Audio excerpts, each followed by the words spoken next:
Welcome to Sherlock Shadow Channel, where every story hides a secret. Grab your coffee, sit back, and dive into a world of twists and turns. Tell us where you're watching from. Drop your city and country in the comments. Like, subscribe, and share the thrill with fellow mystery lovers. Let the adventure begin. Hercule Poirot and the Tragedy at the Gardenia Conservatory. Chapter 1. The Inciting Incident. I have long believed that one never truly knows the depths of human folly until one finds oneself standing beneath glass arches dripping with condensation, peering down at a corpse amid freshly bloomed gardenias. It was on a blustery spring evening, when the air still retained the chill of winter's last sigh, that I accompanied my dear friend Hercule Poirot to the Gardenia Conservatory at Thornwood Hall. Invitations had gone out for a soiree of rare botanical specimens, yet none of us could anticipate that the night would end in tragedy rather than in polite conversation. Thornwood Hall rose like a watchful sentinel over the rolling lawns, its ivy-clad turrets half hidden in the gloom. A carriage drawn by two coal-black mares delivered us through ancient iron gates, and the rhythmic clatter of hooves on gravel announced our arrival with unwitting solemnity. Poirot's keen eyes flicked momentarily to the slate sky, as though weighing the promise of storm against the promise of drama to come. He adjusted his lapel, the silver chrysanthemum pinned precisely at his breast, then studied me with a faint souchissement of his eyebrows. "Mon ami," he murmured, "observe well. Even a flower may conceal a poison." Within the conservatory, the lanterns glowed like suspended stars, illuminating trails of mist that curled around marble pillars and the leaves of exotic plants. The scent of gardenias was heady, almost intoxicating, and it mingled with the earthiness of damp stone.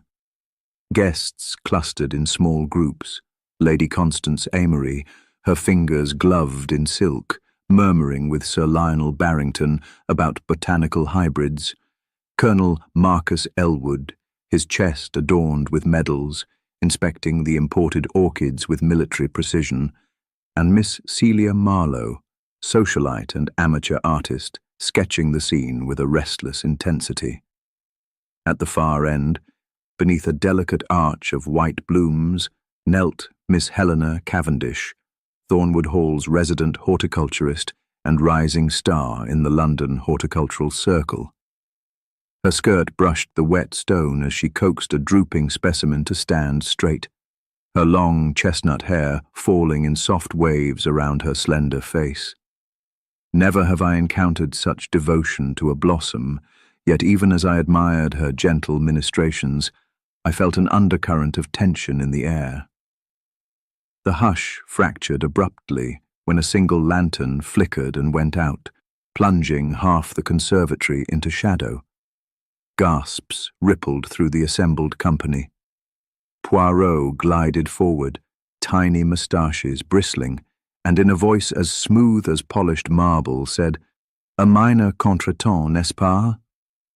Yet his eyes did not miss the way Lady Amory's gloved hand clutched the railing, or the sudden pallor that crept across Colonel Elwood's stern features.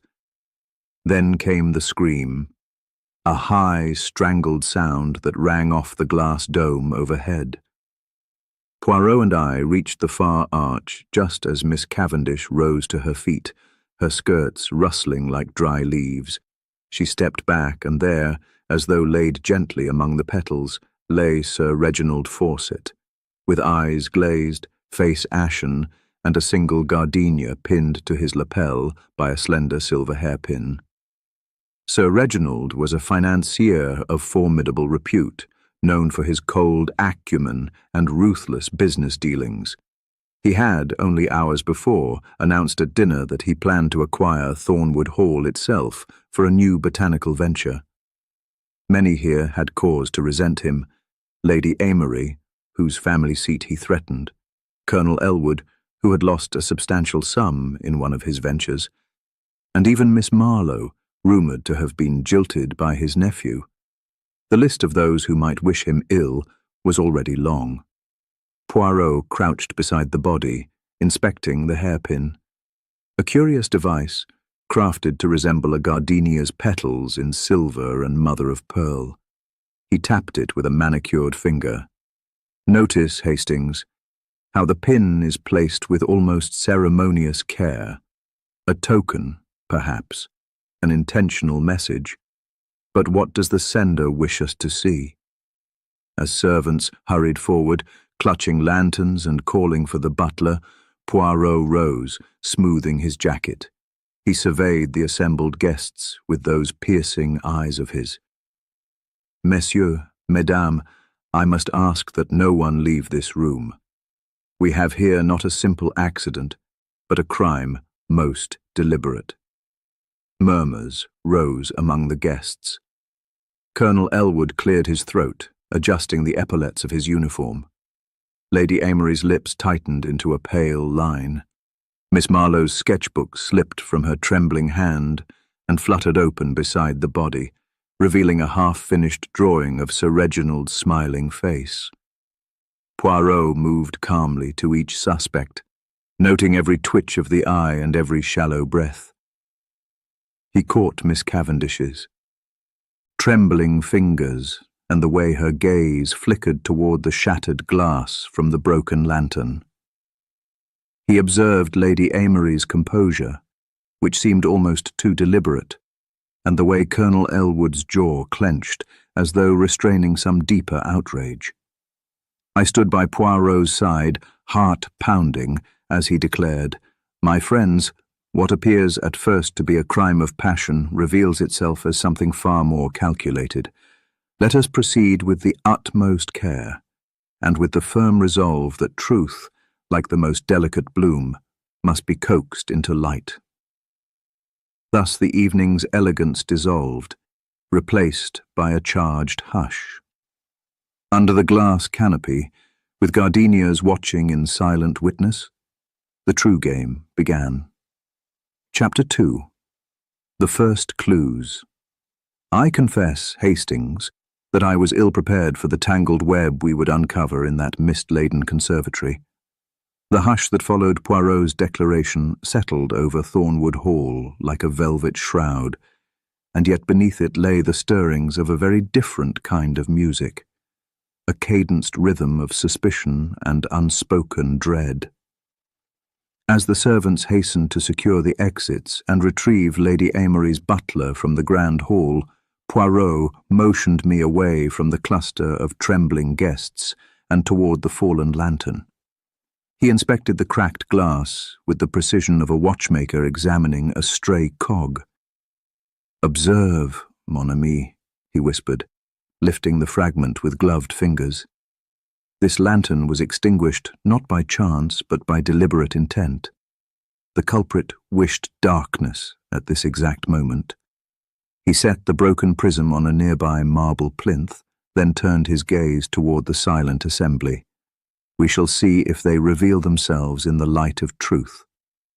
Across the conservatory, Lady Constance Amory stood rigid, her composure brittle as porcelain. Poirot approached her with gentle courtesy, bowing his head.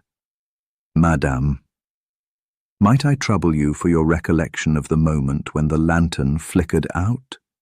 Lady Amory's pale blue eyes flickered, as though recalling an unpleasant dream. I heard a soft click, then the lamp died. I thought perhaps someone had crossed the switch, but no one was near. "Someone was indeed near," Poirot murmured, voice low but firm. "Notice the wax residue on the rim of the glass. Scarcely a fingerprint, but enough to suggest a quick twist." He indicated a faint smear of wax along the metal bracket. Our perpetrator had practiced this maneuver. From behind us came a soft shuffling. We turned to see Miss Celia Marlowe stepping forward, clutching her sketchbook to her chest. "Sir Reginald was just standing there," she said, voice trembling. "He looked toward Miss Cavendish and then he just slumped." She collapsed onto a bench, pressing trembling hands over her mouth. Poirot nodded, compassion mingled with keen interest. He crouched beside the bench, his little grey cells turning rapidly. "Madame, your sketches. Might I see them?" The girl produced the slender book, opening to the page where she had begun to capture Sir Reginald's features. But what froze us both was not the likeness she had drawn, but the faint outline of an inscription behind it, perhaps rendered faintly by pressure of her pencil on the previous page. I bent closer. It read in a spidery hand the words, "Nightshade." "Nightshade," repeated Poirot, voice barely audible. He turned quickly to Miss Cavendish, who stood at the archway where Sir Reginald had fallen. "Mademoiselle, you have been examining these exotic blooms longer than any of us. Is there any among the gardenias known to carry a toxic implication?" Helena Cavendish's lips parted in a faint gasp, her cheeks paling. "Gardenias are not poisonous, monsieur, but nightshade is.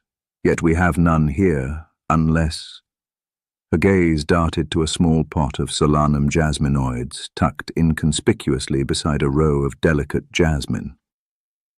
"This is jasmine nightshade. I brought it to showcase its unusual blossoms. I never intended it for the main display. It is quite toxic if ingested." Poirot steepled his fingers. "A most curious detail. Our victim wore a silver hairpin shaped as a gardenia, yet we find a pesticide plant lurking among the ornamentals. Who among us could mistake one for the other, or indeed could use this knowledge to conceal an intention?" He rose, sweeping his gaze across the guests. "We must consider who had both opportunity and motive to place that hairpin, and who might know enough of botany to wield such a silent weapon."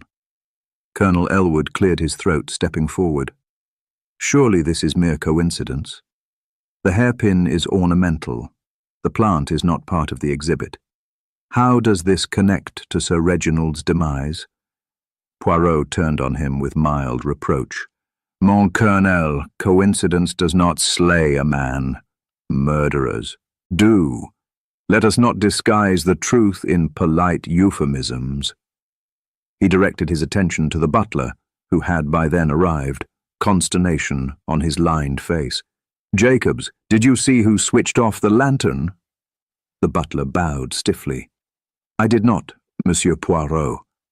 Lights in the conservatory are controlled from the Grand Hall switchboard. Only myself, Lady Amory, and her niece, Miss Marlowe, have access." Poirot's eyebrows rose ever so slightly. "Ah, but the conservatory switch is older. It may be overridden by a manual latch here." He tapped the bracket. "One need not go to the hall. A deft hand at this mechanism suffices." As the butler paled, Poirot stepped back, hands clasped behind his back. His gaze settled finally on Lady Amory, whose expression had shifted from shock to something almost imperceptibly calculating. "Let us assemble these clues," he said softly. "A manual switch, a poisoned plant, a symbolic hairpin, and a victim who stood between ambition and ruin. We shall need to retrace every step Sir Reginald took in these final moments and understand who stood to gain most from his silence." The gathered guests exchanged uneasy glances. As servants knelt to relight the shattered lanterns, Poirot leaned closer to me. "Hastings, the game grows ever more intricate. Each clue is but a thread.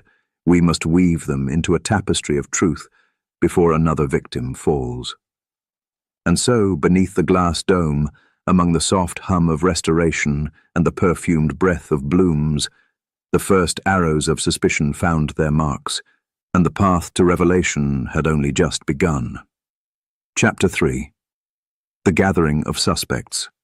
By the time the lanterns had been replaced and the faint hum of conversation resumed, the grand doors of the conservatory were firmly closed and guarded by 2 footmen, their faces solemn beneath the soft glow of their lanterns. The initial shock had begun to settle, replaced by a charged curiosity. Under Poirot's discreet yet unwavering insistence, each guest was invited to assemble in a semicircle beneath the arch of jasmine, nightshade, and gardenias. Here, in the flickering light, their faces and their secrets would come into sharper relief. First to step forward was Lady Constance Amory, ostensibly the hostess whose family seat lay under Sir Reginald's threatened acquisition. Her posture remained statuesque, but her gloved hands trembled ever so slightly when she removed them to smooth the folds of her gown. She offered a curt nod to Poirot, lips pressed in a thin line. "Monsieur, I wish to express my deepest regrets for the tragedy this evening. Sir Reginald was an acquaintance." Her voice was cool, measured, but I saw her eyes flicker toward the lifeless form on the marble floor as though recalling some unspoken provocation. Next came Colonel Marcus Elwood, recipient of both medals and whispered rumors of financial ruin thanks to Sir Reginald's recent ventures. His uniform was immaculate, yet his breath came in short, mechanical bursts. He stood rigid, one hand clenched at his side, the other adjusting the epaulette that shone with brass authority. "I arrived for a simple evening of horticulture and high society," he said, tone staccato. "I had no quarrel with the man, none that warranted murder." Yet as he spoke, I noted the tense set of his jaw and the way his gaze flickered briefly to the potted nightshade, as if tempted by its darker promise. Miss Celia Marlowe hovered at the edge of the group, sketchbook clutched to her chest. She wore a silken scarf around her shoulders, its pattern of midnight blue and silver reminiscent of the night sky. Her artful fingers toyed with the corner of the book, smudging graphite with each nervous twist. I only sketched his portrait," she stammered. "He asked me to capture that smile of his, the one he wore before a deal was sealed." Her wide eyes darted among her fellow guests as though seeking both sympathy and an escape route. Helena Cavendish, whose expertise in exotic blooms had drawn us all to Thornwood Hall, stepped forward last. She wore a simple linen dress, ankles bare and sleeves rolled to her elbows, as though she had never anticipated the evening's formalities. Her cheeks were flushed, either from exertion or from something deeper.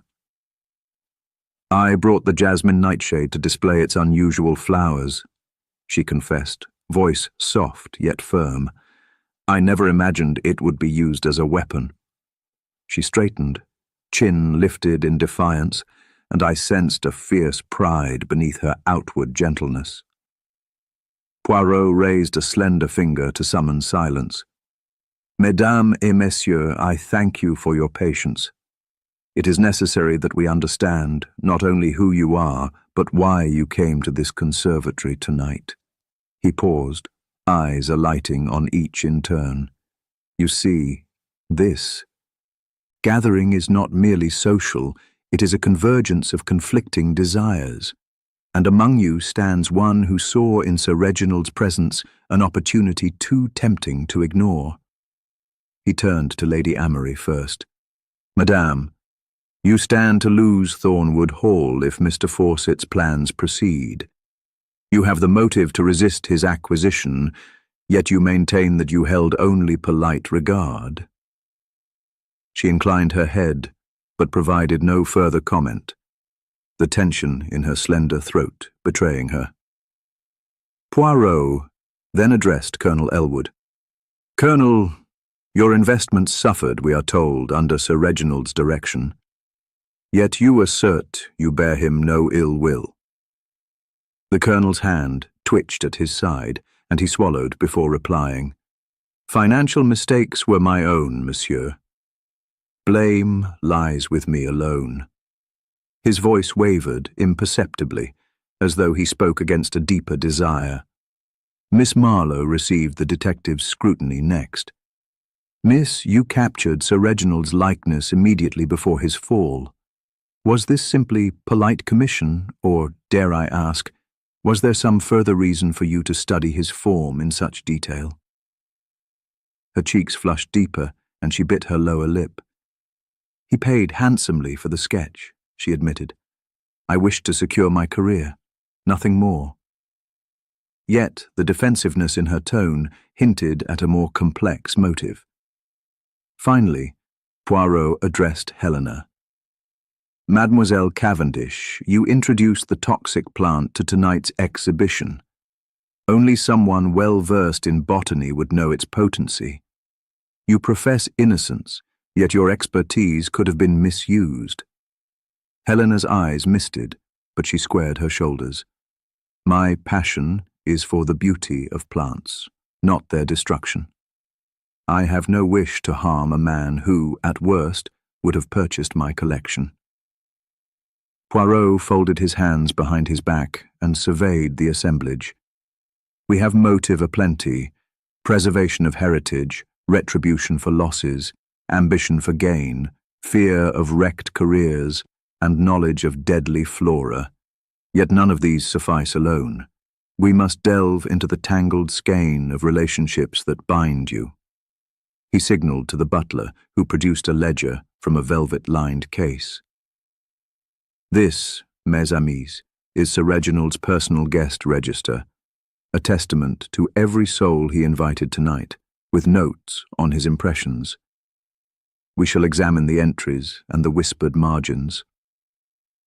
Poirot flipped the cover gently, revealing neat handwriting listing each name, alongside cryptic comments.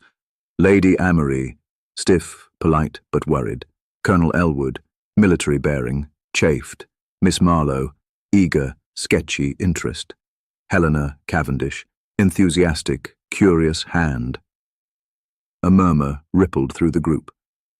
Each note seemed innocuous when read alone, yet together they formed a mosaic of subtle resentment and hidden longing. Poirot closed the book with a decisive snap.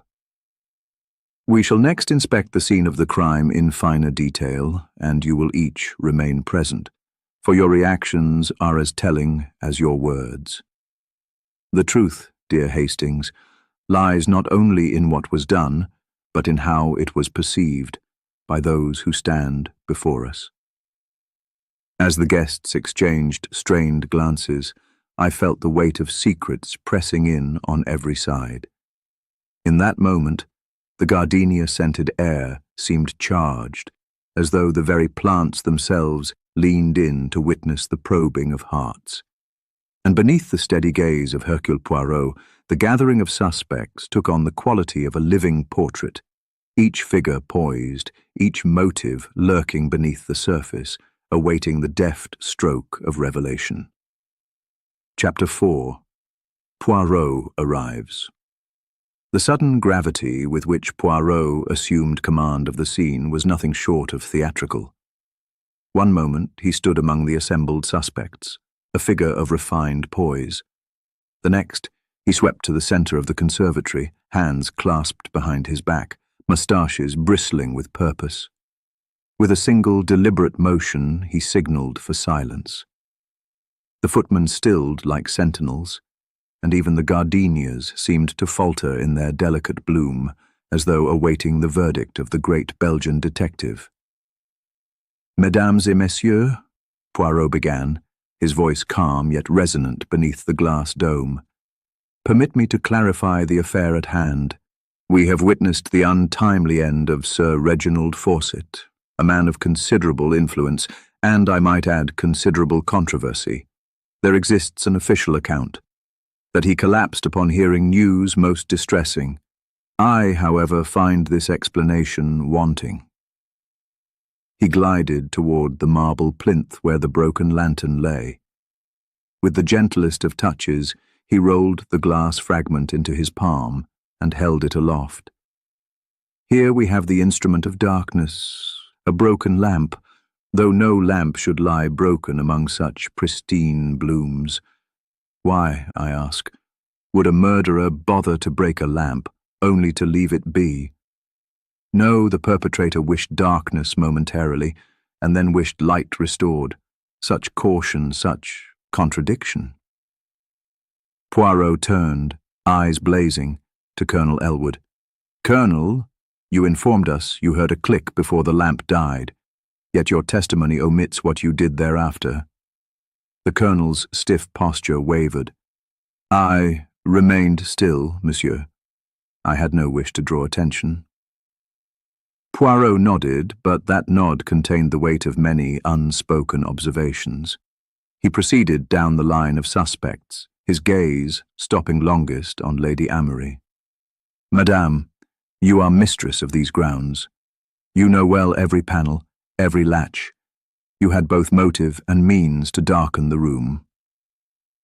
Lady Amory's composure fractured for an instant, an eyelid tremor, before she bowed her head in polite concession. "I would never harm Sir Reginald," she murmured. "Ah, but harm need not be physical," Poirot replied softly, "to destroy another's hopes." He pivoted to Miss Marlowe. "And you, mademoiselle, your sketches preserve more than appearances.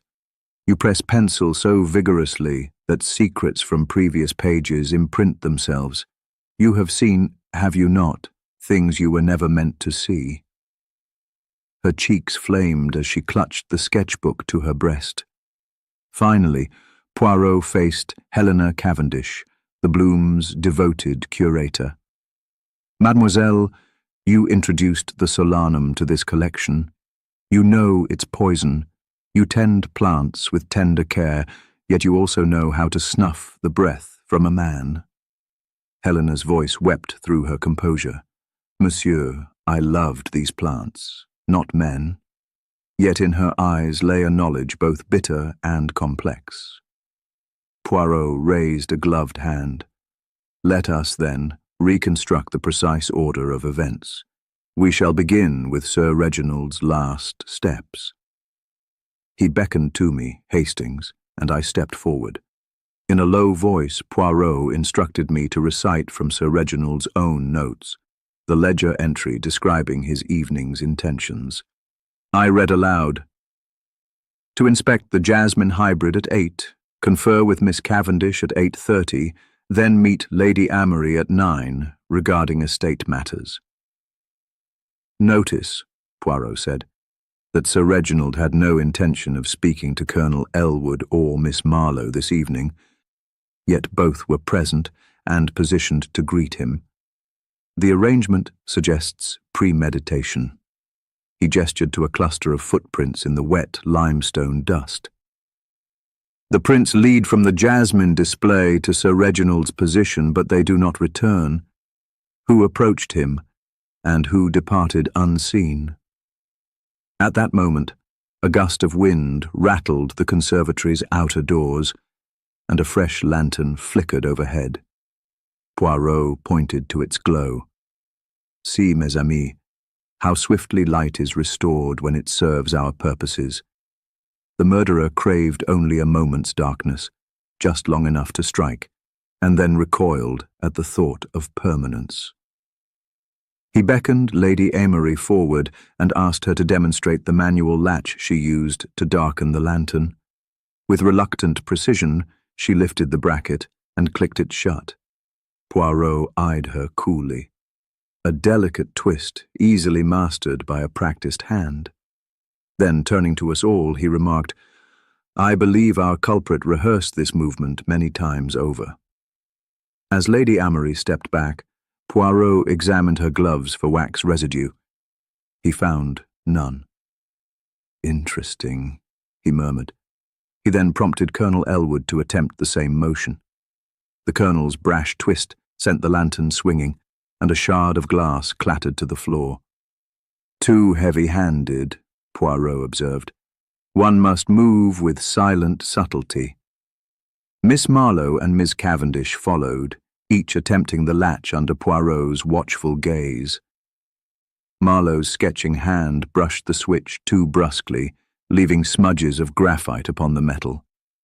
Cavendish's slender fingers moved with ease, leaving a faint smear of wax along the latch's rim, an exact match for the trace on the shattered lamp. Poirot held up Cavendish's fingers to the light. "Voilà," he announced softly. Mademoiselle's composure snapped. She turned away, gaze fixed on the broken blooms. She began, voice thick, but Poirot raised a slender hand to stay her. "Not yet, mademoiselle," he said kindly. "You are not the only one who knows how to wield nightshade in the tranquility of a garden, and so you shall remain under gentle supervision as we continue our inquiries. For now, I have demonstrated only that method and opportunity coexist, but the motive remains hidden."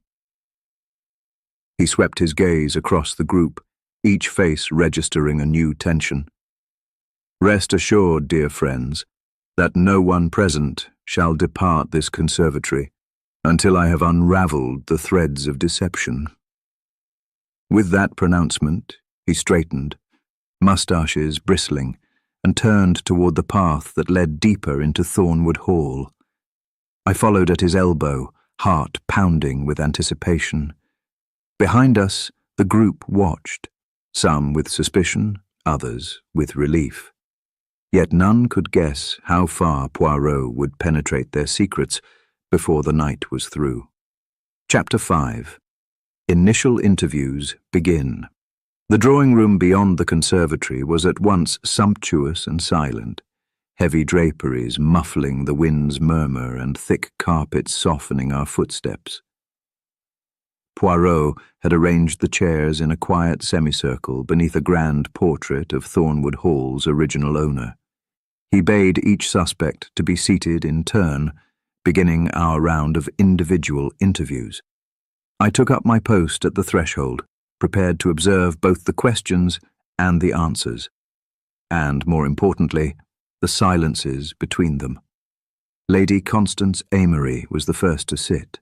Her posture remained regal, but her hands, once neatly clasped in her lap, now worked the folds of her gown as though seeking comfort. Poirot settled before her, hands folded politely, eyes fixed upon her gloved fingers. "Madame," he began, "you told us that you intended to meet Sir Reginald at 9 o'clock to discuss the fate of Thornwood Hall. Yet your own ledger entry notes an earlier appointment at 8:30 with Colonel Elwood. Can you clarify which engagement occupied your time?" Lady Amory's lips tightened. "I must have made an error in notation. My secretary compiles my appointments. Perhaps he misheard me." She paused, her breath fluttering. "I did speak with Colonel Elwood briefly, but only in passing. He was consulting me on a mutual acquaintance, nothing more." Poirot's brow arched. "Yet Colonel Elwood insists your exchange lasted but a moment. You describe it as brief. He recalls it as perfunctory. Two recollections both vague. Yet precision, madame, is the ally of truth." Her gaze flickered, and I noted the slightest tremor in her voice as she replied, "I assure you, monsieur, I remember only that I was anxious for Sir Reginald's opinion." Colonel Marcus Elwood followed next. His uniform appeared stiffer than before, medals gleaming under the chandelier's glow. Poirot regarded the colonel's polished boots before rising to meet his eye. "Colonel, you told us that you had no dispute with Sir Reginald, yet you have incurred substantial losses in his financial ventures. How do you reconcile your claim of neutrality with your evident resentment?" The colonel inhaled sharply. I regret those losses, of course, but I would never allow personal misfortune to drive me to violence."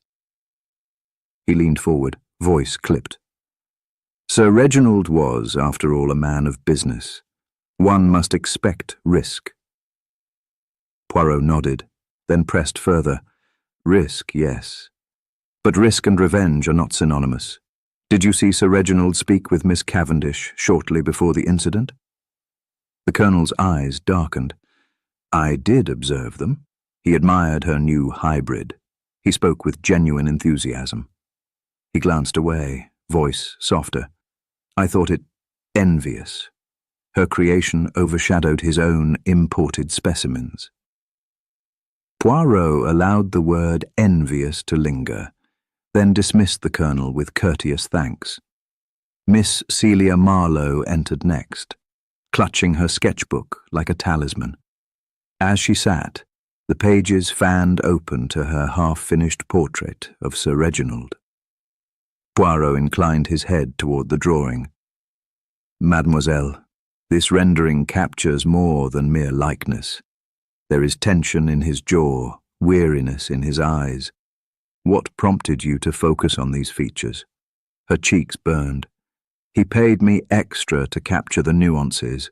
He wished to document his success in the new botanical venture. She closed the book abruptly. I never intended my sketches to speak of anything but art. Poirot's gaze drifted to the spidery inscription of Nightshade, faintly embossed behind her drawings. And yet your pencil recorded these words, which you claim to have ignored. Is it plausible that a professional artist would overlook such a message? Miss Marlowe's eyes brimmed. I was so preoccupied with his expression that I did not notice until later. She paused, then added, voice low, I found the word on the page after the tragedy. I tried to erase it. Poirot leaned forward, fingers steepled. Your haste did not entirely succeed. Pencil marks remain, evidence of an anxious hand. Her shoulders sagged, but she said no more.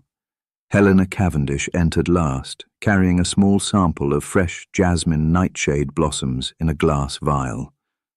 Poirot greeted her with quiet courtesy, then held the vial between chiseled fingertips.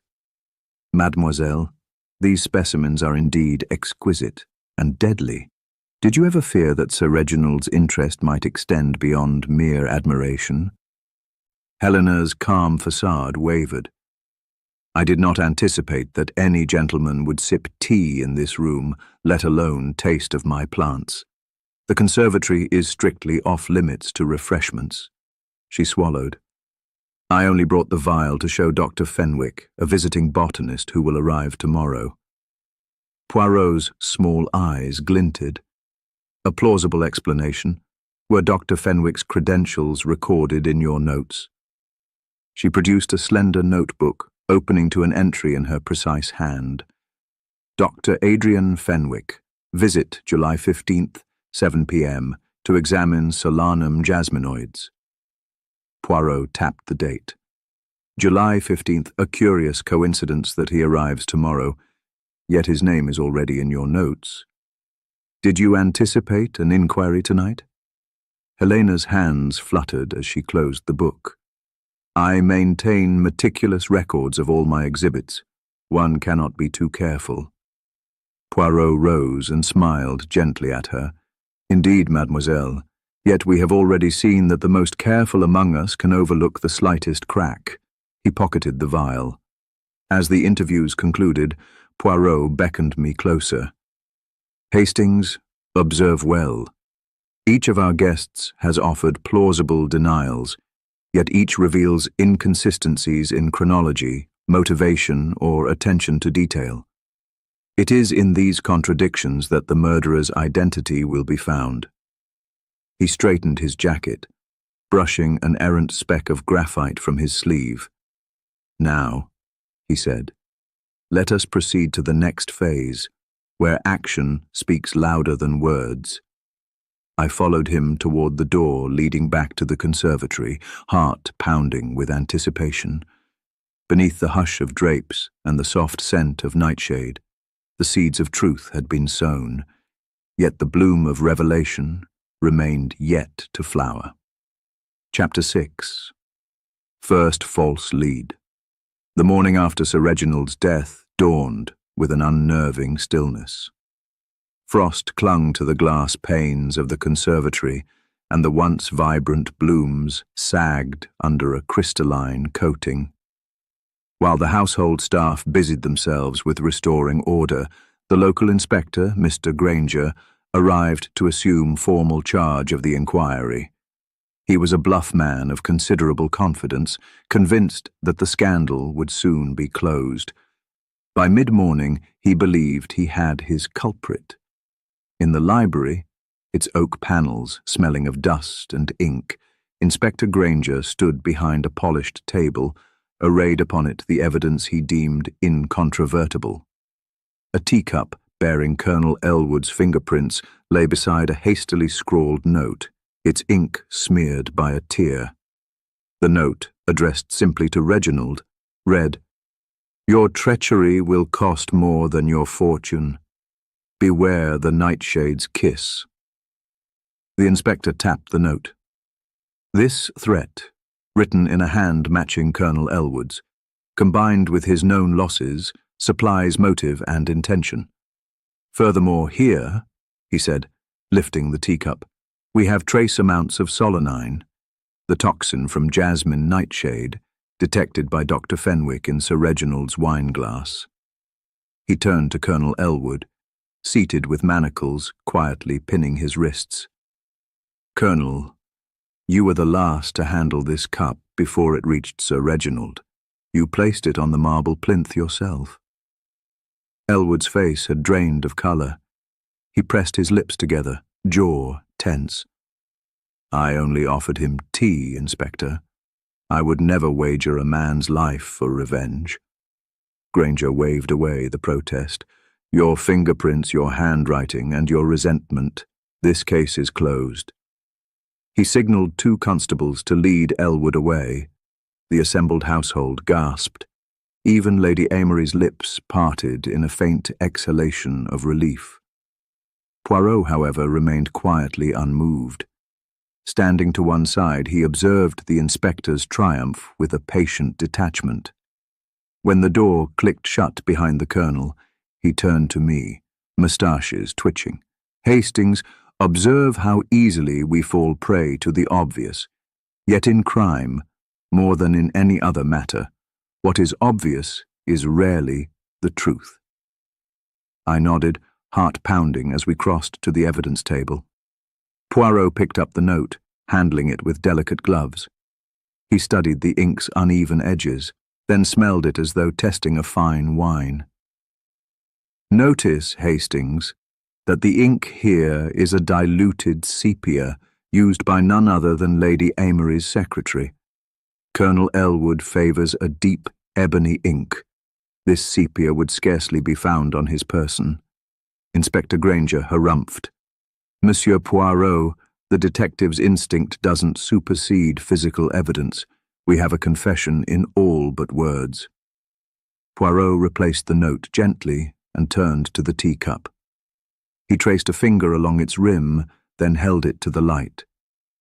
"Observe the position of the fingerprint, not on the handle, but on the brim. A clumsy mark for one who serves tea with military exactitude. Colonel Elwood would have gripped this cup by its handle." He tapped the flat of his hand against his own chest. He would not have risked contact with a surface intended for, delicate lips. Granger frowned. Perhaps he touched the rim inadvertently. "A possibility," Poirot conceded, "but let us consider the time." He glanced at his watch, an ornate gold piece that ticked in the hushed room. Sir Reginald's ledger notes he drank tea precisely at 2100 hours. Yet the fingerprints here show partial smudging, indicative of moisture on the finger.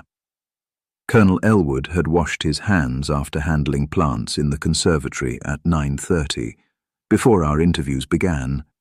The inspector's face reddened. "I cannot—" "Patience, mon ami." Poirot lifted the teacup to his lips and pretended to sip from it. Ah, a faint hint of lemon. Yet Colonel Elwood requested sugar and cream in his tea, not lemon. He set the cup down. This cup then belonged to another guest, one who indeed asked for lemon in her infusion. He inclined his head slightly toward Lady Amory's empty place in the circle. Inspector Granger exchanged a curt look with a constable. Then whose cup is it? Poirot did not answer at once. He rifled through the other evidence, the hairpin, the piece of broken lantern, and the vial of nightshade blossoms. Each item he turned over thoughtfully. Finally, he tapped the broken glass with a manicured fingernail. This glass splinter matches precisely the edge of the lantern bracket that only one person here knows how to operate with such care, Miss Cavendish. The inspector's brow furrowed. But she has no apparent motive. Poirot smiled gently. And yet she possessed both opportunity and knowledge. But motive may have been supplied by someone who wished to direct suspicion elsewhere. He reclined against the edge of the table. Colonel Elwood is innocent of this sin. We must look again at our so-called evidence and ask ourselves who benefits most from the removal of Sir Reginald and of the Colonel's freedom. Inspector Granger cleared his throat. You propose releasing him? Not yet, Poirot replied, voice measured. We shall hold the Colonel in custody until we confirm the true culprit. But be aware, mon ami, that the first lead in a mystery is often the most treacherous. As Granger hesitated, Poirot turned to me and said, Come, Hastings, we shall retrace our steps this evening, and I shall show you how the facade of guilt crumbles before the light of reason. Thus the colony of suspects shifted. What once seemed a closed case now lay open once more under Poirot's unerring scrutiny. And I, Hastings, felt both relief for the Colonel and a fresh surge of anticipation, for the real hunt had truly begun. Chapter 7. The Psychological Game. That evening, the grand dining hall of Thornwood Hall hummed with polite conversation as the suspects assembled around an elliptical mahogany table. A crystal chandelier showered muted light over silver candelabras and polished cutlery. Poirot, seated at the head of the table between me and Inspector Granger, observed his guests with an almost imperceptible amusement. He had arranged this dinner ostensibly to restore calm, to soothe frayed nerves with roast pheasant and instruction in table etiquette, but in truth it was a carefully orchestrated theatre of the mind. Lady Constance Amory sat to Poirot's right, her posture statuesque, lips painted a shade too vivid for mourning. Across from her, Colonel Elwood appeared more relaxed than he had since his brief arrest, though his eyes betrayed lingering anxiety. Miss Celia Marlowe, perched between the Colonel and Helena Cavendish, toyed with a piece of bread, hands trembling. Behind her, Helena sat with composed dignity, yet I noted how her gaze flicked repeatedly toward the conservatory windows, as if drawn back to the scene of crime. Over the clink of porcelain, Poirot began with gentle chatter about the evening's menu, praising the cook's delicate sauce and the hall's antlered trophies. Then, with a gracious wave of his hand, he pivoted. Mesdames et messieurs, permit me a humble demonstration.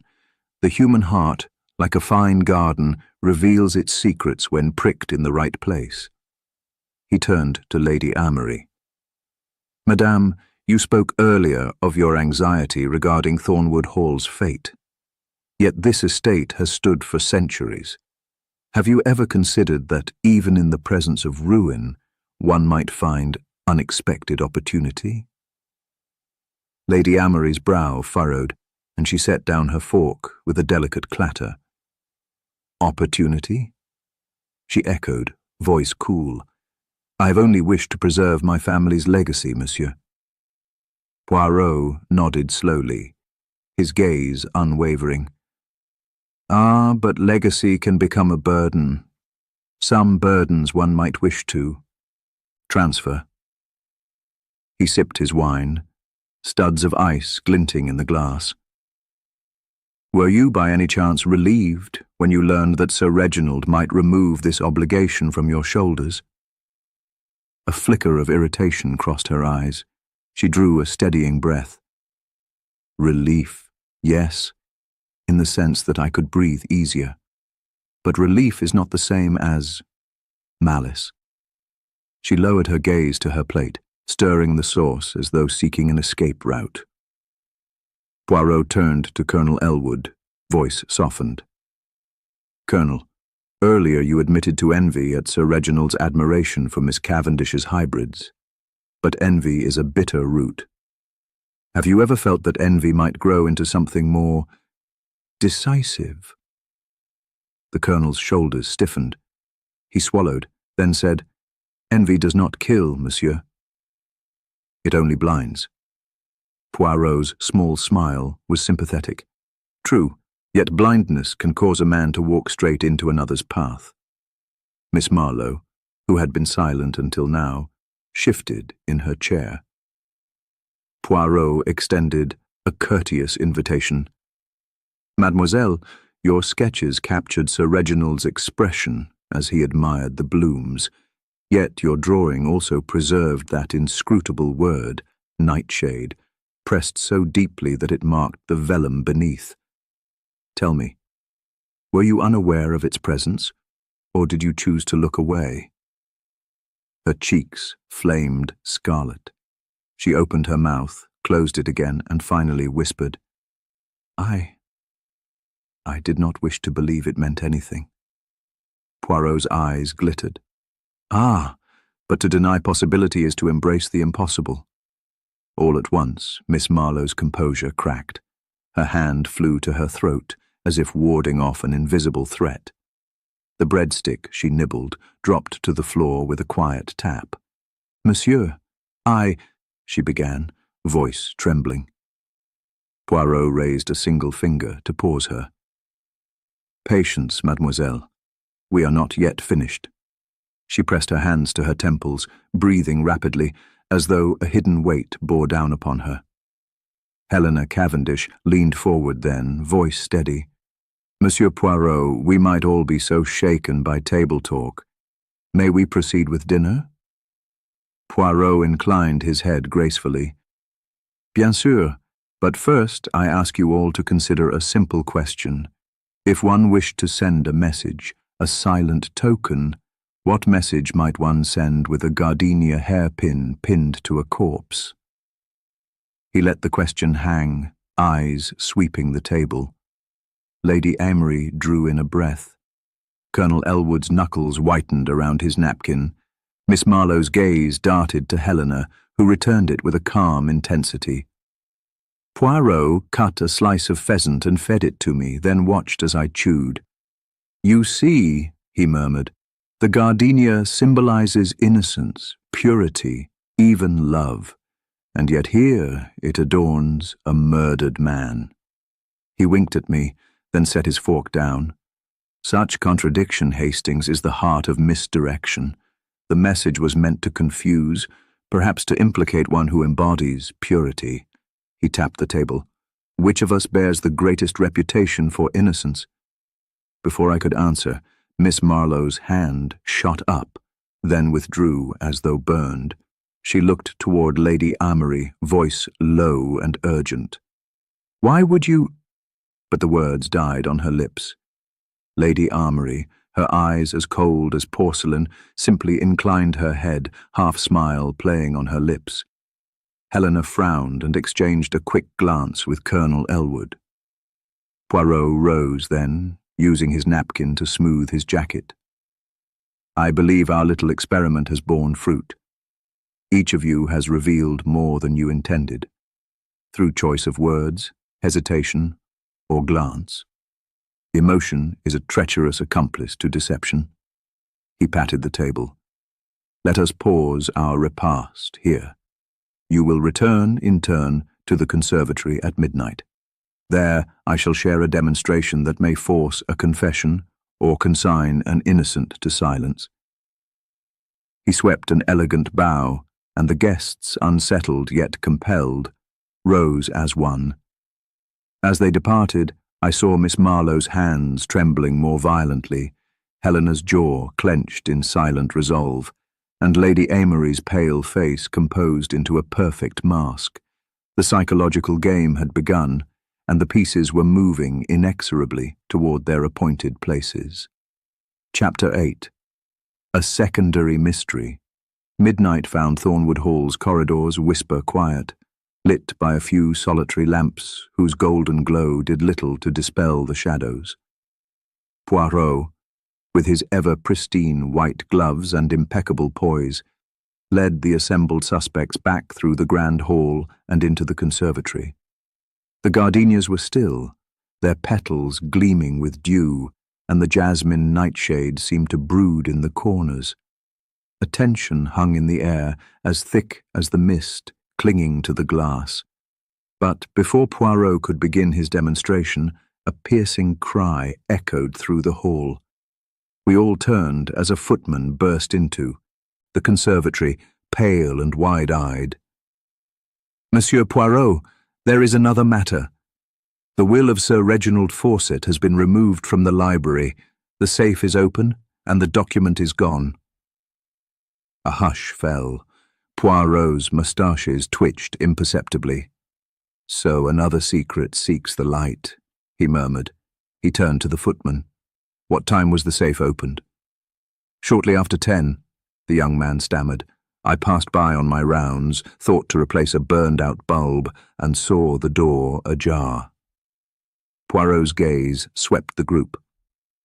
"Not a moment after the body was discovered, then. Someone among us sought not only to conceal one crime, but to compound it with theft." He allowed the weight of the words to settle before continuing. "Mesdames et messieurs, the missing will is itself a critical clue. It reveals who stands to gain from Sir Reginald's demise and, perhaps, the manner in which they sought to do so." He moved toward the ancient mahogany desk by the far wall, where the safe had been recessed. The door swing showed no sign of forced entry.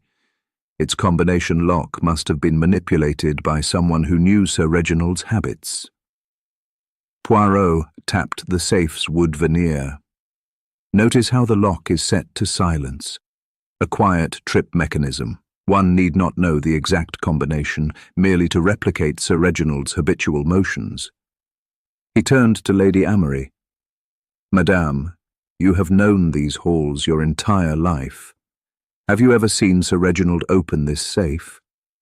Lady Amory's blue eyes narrowed. He demonstrated it once, long ago when he first purchased Thornwood's deed, but the combination was changed afterwards by his solicitor. She paused, recalling something. "Wait, there was talk that he would alter it again tonight after our meeting." Poirot's eyes gleamed. Ah, a change in lock, a change in fortune, yet the old combination remained etched in muscle memory for those present. Now, who among us was privy to that old sequence? He turned to Colonel Elwood. "Colonel, you have been close to Sir Reginald in business matters. Did he ever share this trust with you?" Elwood shook his head. "Never. He is a private man." Yet Poirot's sharp gaze flicked to a faint callus on the Colonel's forefinger. Poirot moved to Miss Marlowe. "And you, mademoiselle? You spent many evenings in Sir Reginald's study, sketching and conversing. He showed you great courtesy." Miss Marlowe's lips parted, but she conceded. "He allowed me to choose my own seat, sometimes at his desk while he worked." Her voice faltered. Poirot gently placed a finger at her throat. "Then did you observe the motions he used? Did you commit them, even unconsciously?" She swallowed, gaze cast down. He then cast his eyes upon Helena Cavendish. "Mademoiselle, you delivered specimens to Sir Reginald's library on more than one occasion. You would have watched him open the safe to retrieve field notes. Did you ever handle those notes?" Helena's cheeks flushed. "I was shown his samples once, but I would never have thought to test the safe." Poirot drew in a slow breath, then raised his hand. Be that as it may, someone used the old combination to gain entry, and then removed that which would name the heir. That is no mere act of opportunism. It is a statement of intent to control Sir Reginald's legacy. He turned to me, ever my guide in these dark passages. Hastings, note how this thief has not destroyed the will, only concealed it. They wish it revealed at a moment of their own choosing. He paused, considering, and they know this document well enough to understand its gravity. At that moment, Inspector Granger arrived, summoned by the footman's urgent cry. Poirot greeted him with polite firmness. "Inspector, we have another crime under our roof. I ask that no one leave the conservatory until we have recovered the will or identified its steward." The inspector nodded, summoning constables to seal the exits. Poirot returned to the safe, examining the lock with the lightest of touches. Observe the faint abrasion on the combination wheel, indicative of repeated use, and the slight smudge of ring oil on the rim of the lock, a hand adorned with a seal ring. He beckoned Lady Amory once more. "Madame, do you or any in your household wear a seal ring?" She glided a gloved hand to her chest and withdrew a slender finger ring embossed with a marjoram crest. "Only my family," she answered. Poirot nodded and then gestured to the colonel, whose left hand wore a simple signet ring. "And you, Colonel?" The colonel's ring bore a crossed sword motif. Poirot's gaze then fell upon Miss Marlowe's fingers, bare save for the faintest trace of ink under her nails, and finally Helena's hands, which bore no rings but carried flecks of jasmine pollen. His eyes glinted with satisfaction.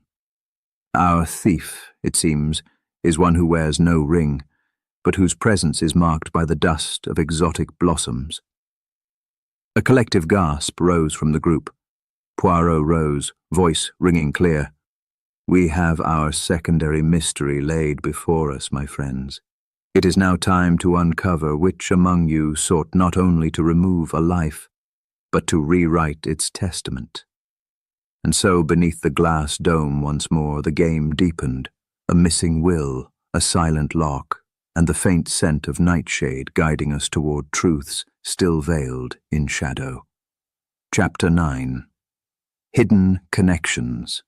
The dawn's pale light slanted through the conservatory's misted glass as Poirot ushered the remaining suspects into the drawing room for an unhurried examination of the bonds that bound them.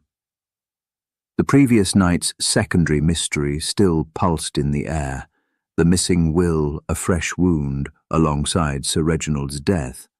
But Poirot insisted that only by unravelling the tangled web of relationships could we approach the heart of both crimes. He motioned to a large oak table upon which several personal items lay. Lady Amory's marjoram crest ring, Colonel Elwood's crossed sword signet, Miss Marlowe's graphite-stained sketchbook, and the small vial of jasmine nightshade blossoms. "Mes amis," Poirot began, "objects alone speak little without context. Let us, therefore, consider the human context, the secret connections you share, the hidden debts and alliances that govern your actions." Lady Amory was the first to speak. "Monsieur, I must insist there is nothing further between me and Sir Reginald beyond his ill-intentioned plan to seize my estate." She offered a steady gaze. Yet Poirot's eyes lingered on two ornate spectacles resting beside her ring, belonging, he knew, to the late Mr. Whittaker, Lady Amory's solicitor, who had vanished with the will. Poirot inclined his head. "Ah, but Lady Amory, your solicitor and Sir Reginald were not strangers. They once partnered in a company importing rare orchids. When Mr. Whittaker's financial mismanagement came to light, it was Sir Reginald who quietly repaid his debts and absorbed the losses. Is that not so?" Lady Amory's face paled. "Whittaker was my mentor. she admitted, voice low. I would have done anything to protect him. Next, Poirot addressed Colonel Elwood. Colonel, you professed only passing acquaintance with the will, yet I discovered a letter from Sir Reginald praising your strategic mind and inviting you to join his board of investments. He tapped Colonel Elwood's medals. A rarity for a military man to cross into finance unless invited personally. Why did you decline? The colonel's jaw clenched. I valued my independence, he replied curtly. But yes, I was flattered by his offer, even as I resented his power. Poirot then turned to Miss Marlowe, whose sketchbook lay open to the page featuring Sir Reginald's portrait. Behind it, faint impressions of another drawing peeked through, a portrait of Helena Cavendish sketching beneath moonlight. Miss Marlowe's throat constricted. I drew that in the weeks before last, when Miss Cavendish invited me to her greenhouse under the guise of artistic collaboration. She glanced at Helena. We shared ideas, exchanged confidences, until I realized she used me to test Sir Reginald's reactions to my art. Helena's eyes narrowed, but she said nothing. Poirot's little grey cells sparkled. So we see a triangular bond, Miss Marlowe, drawn in by both Cavendish's botanical genius and Reginald's patronage. Cavendish, who perhaps felt overshadowed by the socialite's artistic grace, and Reginald, standing at the apex of both worlds. He tapped the table. Each of you has an interest in who inherits Sir Reginald's estate, and each has worked openly or covertly to influence him. He picked up the vial of nightshade blossoms. And what of these? I noted earlier that only the expert hands of Mademoiselle Cavendish could handle these blooms so deftly. Yet here they lie, unsheathed, as though discarded after use. Helena's composure cracked. I brought them last night to show Sir Reginald a newly engineered variant that blooms under moonlight. He promised to feature them in his next auction. She swallowed. But I found the vial missing this morning. Poirot's gaze flicked to Colonel Elwood's calloused fingertips. And you, Colonel, could have moved these blossoms from Cavendish's table to your own quarters, explaining why I found traces of pollen on your uniform this morning. Elwood's eyes widened. I merely examined them for their horticultural traits, he protested. I admire rare plants as much as she. Poirot set the vial down and turned to Lady Amory. Madame, the spectacles I hold belong to Whitaker, your solicitor, whose disappearance seems entwined with the missing will. Yet these glasses bear a distinctive hinge, the same as the frames you commissioned for your courtesy readings. You could have transported them here under the guise of mourning accessories. Lady Amory trembled. I took his spectacles to preserve his memory, she whispered. I swear I did not harm him or Sir Reginald. Shifting to Miss Marlowe, Poirot noted the graphite smudges on her fingers. Your sketches hide more than impressions. They hide intentional obfuscation. A portrait of Colonel Elwood, pencil strokes deep in the collar, suggesting the weight of the signet ring he wore. Was this a message to Sir Reginald about the Colonel's ambition? Miss Marlowe's eyes glistened with tears. Sir Reginald commissioned a private portrait of every guest, she said in a broken voice. I did as asked. Poirot paused to gaze at us both, as though testing an invisible web.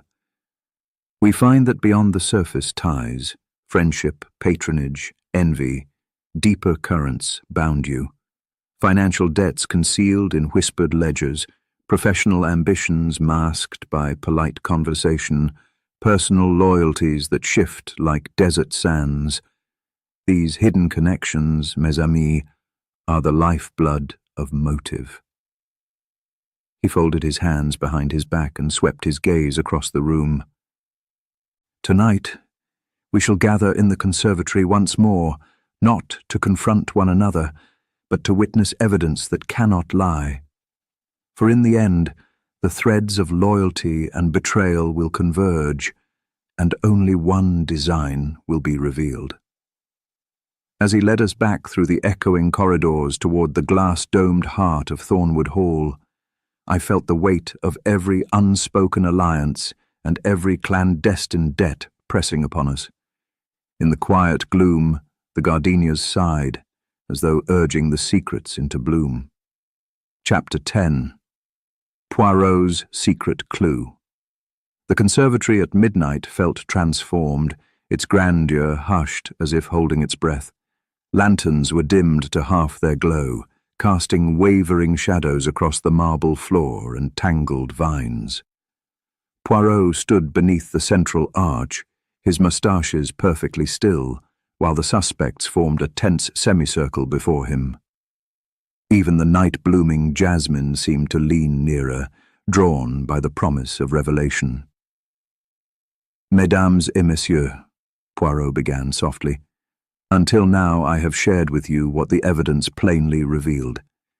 Yet a crime is not solved by the obvious alone. One must sometimes uncover that which was hidden in plain sight." With a flourish, he reached into the breast pocket of his waistcoat and withdrew a small glassine envelope. He held it gently between forefinger and thumb. A single pressed gardenia petal, its edges browned with age. Miss Marlowe gasped. Lady Amory's gloved hand flew to her mouth. Helena Cavendish's eyes narrowed, and Colonel Elwood leaned forward, lips pursed. Poirot allowed them a moment to absorb the sight. Then he continued, "This petal was found, not amid the shattered blooms of the conservatory floor, but tucked carefully into the hidden pocket of a leather satchel belonging to Miss Marlowe." Marlowe's colour drained. I never," she began, voice trembling. Poirot raised a calm hand. "Patience, mademoiselle. I did not reveal this earlier because I wished to see your faces when confronted with proof." He stepped forward and placed the petal upon a marble pedestal, illuminating it with a lantern. "Notice the faint smudges of silver polish along its folds, the same polish used on Sir Reginald's gardenia hairpin." He turned to the group. "This petal, mes amis, travelled from lapel to satchel, carried by delicate fingers. It was only later that it became separated from its companion, the hairpin which adorned Sir Reginald at the moment of his demise. But why transfer this token?" Poirot's small eyes glinted as he addressed Helena. "Mademoiselle Cavendish, you demonstrated no reluctance when first questioned, yet your knowledge of botanical toxins was unparalleled. You knew the value of misdirection through flora." She pressed her lips together but remained silent. He then faced Lady Amory. "Madame, your secretary's note on sepia ink suggested your involvement, yet your gloves bore no trace of wax from the lantern. You have always prided yourself on immaculate gloves, perfectly preserved." Lady Amory's gaze flickered toward her own immaculate attire, then returned to Poirot. Finally he turned to Colonel Elwood. "Colonel, you insisted that you admire rare plants, yet your uniform bears traces of jasmine pollen from flowers you claimed merely to examine. Combined with this petal, it suggests a familiarity far beyond casual interest." Poirot let the weight of his observations settle.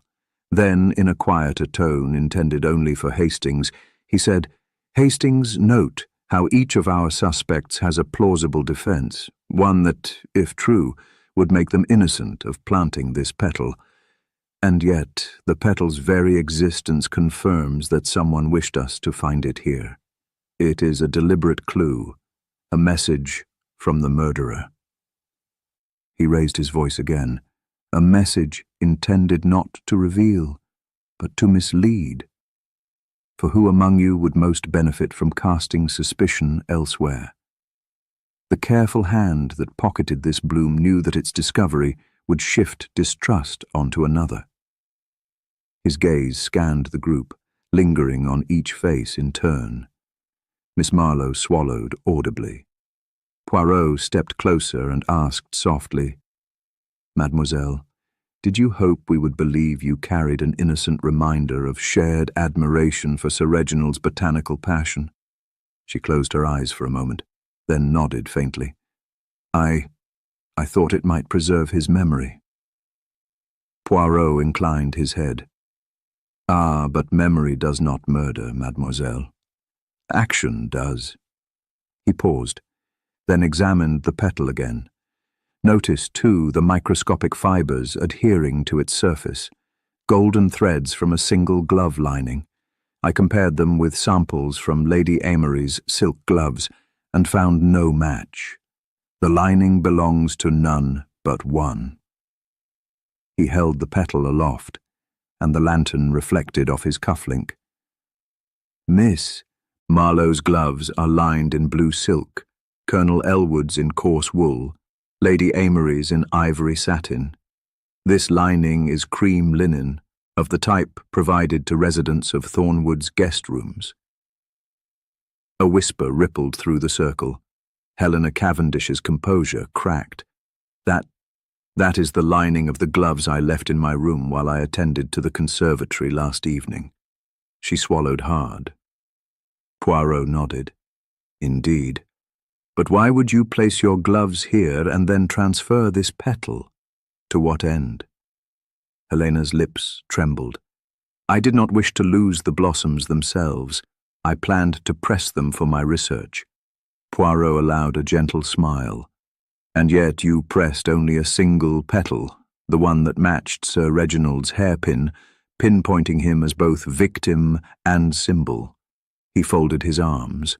"You, who pored over every detail of these flowers, chose this moment to use a bloom as both weapon and misdirection." Helena's shoulders slumped. "Monsieur Poirot, you believe it was I." He turned to the assemblage. "Mademoiselle Cavendish maintains her innocence, yet every action she took, from handling the hairpin to moving the petal, aligns with the murderer's need to control narrative and cast blame. The petal was her secret clue, to be revealed at the precise moment to deflect suspicion." He stepped back, surveying them all. "We have our timeline now. Inversion of evidence, redistribution of objects, and a petal delivered as a feint. The threads of the tapestry grow clearer." Poirot's gaze softened as he spoke directly to Helena. "Yet, suspect though you may be, mademoiselle, it is not my place to accuse without final confirmation. We must await the next step in our game." He motioned for the lanterns to be fully lit. "And so ends this stage of our inquiry. You will remain here until the constables arrive to escort you back to rooms where each will await further summons, for the true murderer has left a trail of petals, and neither night nor shadow can hide such a path indefinitely." As the suspects departed in uneasy silence, I approached Poirot. "Mon ami, this was indeed the secret clue that turns the game." He placed the gardenia petal into his pocket with delicate care. "Precisely, Hastings. Now the most subtle of psychological maneuvers shall begin, and in the next chapter we shall see which heart trembles beneath the burden of truth." Chapter 11. Tensions rise.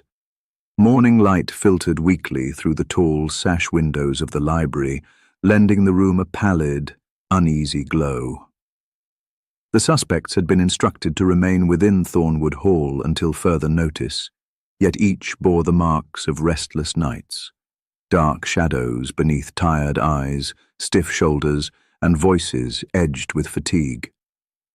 Poirot gathered us once more, insisting that the only cure for confusion was confrontation. He seated Lady Amory near the hearth, Colonel Elwood by the tall bookcases, Miss Marlowe on a cushioned ottoman, and Helena Cavendish by a small table strewn with botanical sketches. I stood beside Poirot at the centre of the room, prepared to observe the tension as it rippled through the group. Poirot spoke first to Lady Amory. "Madame, you have endured great strain these past hours. Tell me, in the quiet of the night, what thoughts occupied your mind?" Lady Amory's gloved hands tightened around her fan. "I thought of my family, of the legacy at stake, and of Sir Reginald's will, now vanished." Her voice trembled slightly. "I wondered who among us desired that document most." Colonel Elwood shifted in his chair. "I can answer that," he said abruptly. "It was I who confronted Sir Reginald in the Grand Hall last evening to beg him to relent in his land purchase." He turned to Lady Amory. "Perhaps you should reconsider who had cause to guard or to steal that will." Lady Amory's eyes flashed. "Colonel, you presume much. You speak of confrontation. I recall only that you stormed from the room as though I had insulted you." She turned accusingly to Miss Marlowe. "And what of you, mademoiselle? Sketching by moonlight in the conservatory, were you searching for your next subject or for something more sinister?" Miss Marlowe's cheeks burned. She rose to her feet, clutching the edges of her skirt. "I sketched only what I was asked to sketch. I had no reason to steal any document, only to preserve memories."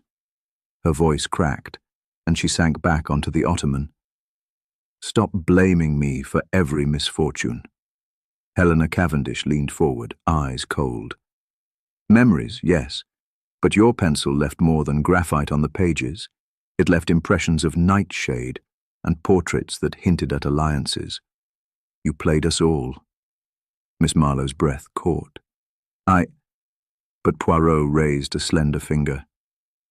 "Enough," he said softly. "Each of you has made accusations. That sharpened the blade of suspicion, yet none have offered proof." He turned first to the Colonel. "Colonel Elwood, you arrived at the conservatory after the body fell, yet you asserted you went to retrieve a handkerchief. The butler saw you cast a furtive glance toward the library safe." The Colonel's expression darkened. "I confess I went to check upon my ledger in Sir Reginald's safe. We had discussed its contents." He fixed Poirot with a steady gaze. "Is that a crime?" "Not inherently," Poirot replied. "Yet timing is everything. You desired to reassure yourself that the will had not been changed." Colonel Elwood's jaw clenched. "I wished only to confirm that I was not implicated." He stood, pacing the length of the room. "But if suspicion falls upon me, then so be it." Lady Amory rose, smoothing her skirts. "This is intolerable," she said frostily. "Our reputations are being ruined by innuendo." She glanced at Helena. "And you, who brought those lethal blossoms among us, are you immune to blame because you present yourself as an innocent scientist?" Helena's lips pressed to a thin line. "My only crime," she said quietly, "was in cultivating beauty. The flower is a neutral thing. It is we who choose whether to poison or to perfume." She paused, then added softly, "Yet it seems that a plant's potency is more transparent than a human heart." Miss Marlowe rose again, gathering courage. "Then let us speak plainly. Someone here harbours a secret debt to Sir Reginald, or a secret grudge. Let us name it, so that we may absolve ourselves." She looked from Lady Amory to the Colonel, then to Helena. "I will start. Sir Reginald withheld payment on my last commission until I agreed to decorate his private gallery." A hush fell. Colonel Elwood's hand clenched into a fist. Lady Amory's lip curled in anger. Helena's brow furrowed. Poirot remained impassive. "Thank you, mademoiselle. That admission frees you of something, but reveals another tension. Sir Reginald's patronage was both generous and controlling. Did any of you chafe under his demand for obedience? Lady Amory answered sharply. I would have been his obedient hostess if he respected my wishes, but he treated Thornwood as if it were a mere exhibit. Colonel Elwood nodded slowly. He patronized my military career with suggestions of retirement. I refused, and he was furious. Helena's eyes grew distant. And he dismissed my work as hobby, not art. He would never allow my hybrids to outshine his imported blooms. Each confession hung in the air like a shard of glass, cutting into fragile alliances. Poirot folded his hands. We have heard motives in abundance: control of an estate, preservation of pride, artistic independence, military honor, yet motive alone is but the spark. We must consider who struck first and why. He turned to me. Hastings, observe that the fervor of these revelations may lead one of our suspects to act rashly. We must watch their next move, whether in violence, in flight, or in confession. Then, addressing the group, he said, This day shall not pass peacefully. I will summon you later for further questioning. Until then, consider what you have revealed and what you have concealed. As he dismissed us, the four suspects departed in uneasy pairs, Lady Amory and Colonel Elwood exchanging strained pleasantries, Helena and Miss Marlowe walking side by side, yet separated by a gulf of mistrust. I remained with Poirot, who stared thoughtfully at the dying embers in the hearth. The tension grows, Hastings. The suspects press upon one another like petals closing before a storm. Soon one will crack under pressure, and then the true path will be laid bare. And as we left the library, I could almost hear the conservatory's gardenias sigh in anticipation, for their bloomless stillness was at the very heart of the storm brewing within Thornwood Hall. Chapter 12. The Confrontation. Late afternoon sun filtered through the stained glass windows of the conservatory, painting the marble floor in muted reds and golds. The gardeners had long since departed, and only the four suspects, Lady Amory, Colonel Elwood, Miss Marlowe, and Helena Cavendish, remained. Poirot stood at the centre, arms folded, his little grey cells humming with anticipation. I observed the flicker of fear in each pair of eyes, as though they sensed the trap closing around them. Mesdames et messieurs, Poirot began, voice meticulously calm, we have reached a moment when words must give way to action. We shall revisit the conservatory where Sir Reginald fell. Each of you will accompany me in the order of your proximity to the scene. We shall retrace his last steps. The suspects formed a line behind Poirot. Lady Amory's heels clicked against the stone. Colonel. Elwood's boots were precise. Miss Marlowe's breath quickened, and Helena Cavendish's fingers tightened around the vial of nightshade, an unconscious gesture that did not escape Poirot's notice. He led us through the grand hall, where the portrait of Thornwood's founder seemed to watch with stern disapproval, and into the hushed green of the glass dome.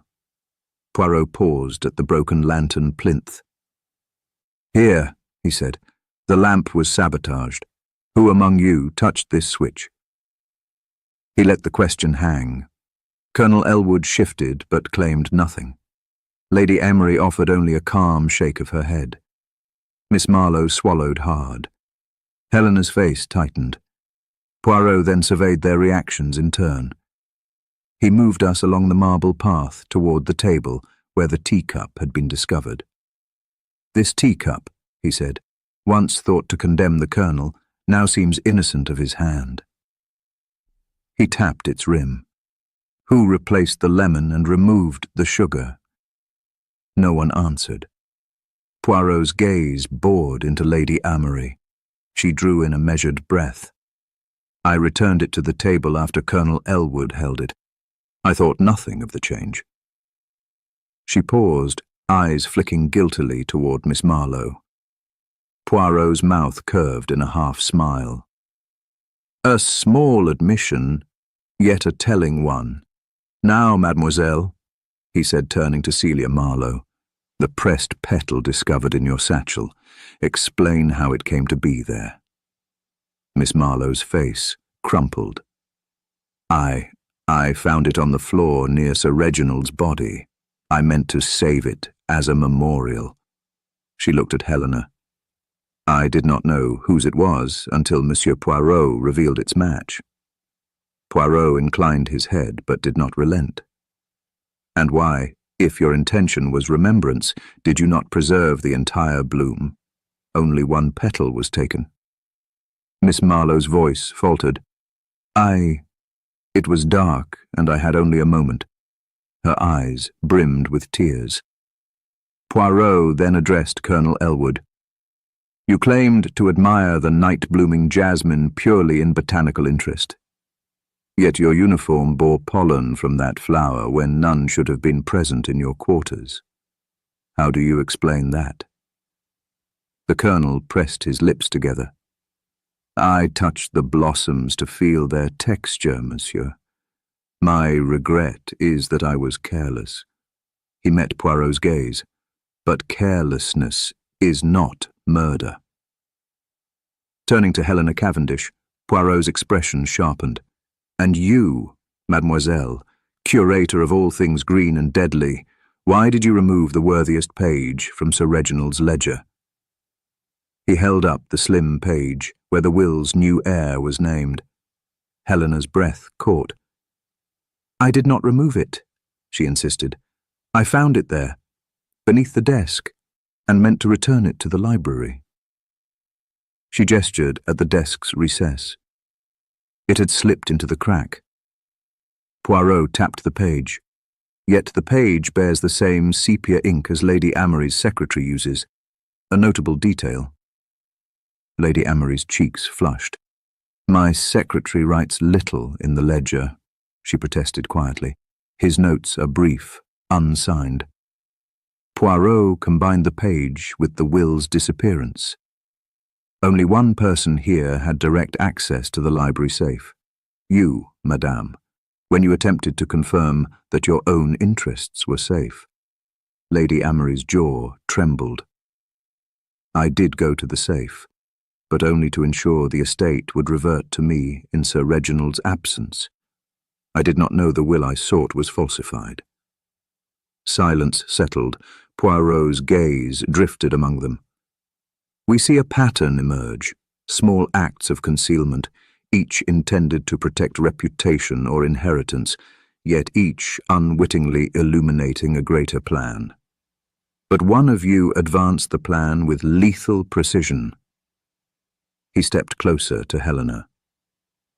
Mademoiselle Cavendish, you handled the hairpin, you pressed the petal, and you know the mechanisms of the conservatory's darkness and light. Your motive, dear friend, was not hatred of Sir Reginald, but fear that your botanical innovations would be misused or claimed by him. Helena's lips quivered. I loved my lilies and nightshade alike, she whispered. Sir Reginald promised to sponsor my work, yet he also threatened to patent my hybrids under his own name. She closed her eyes.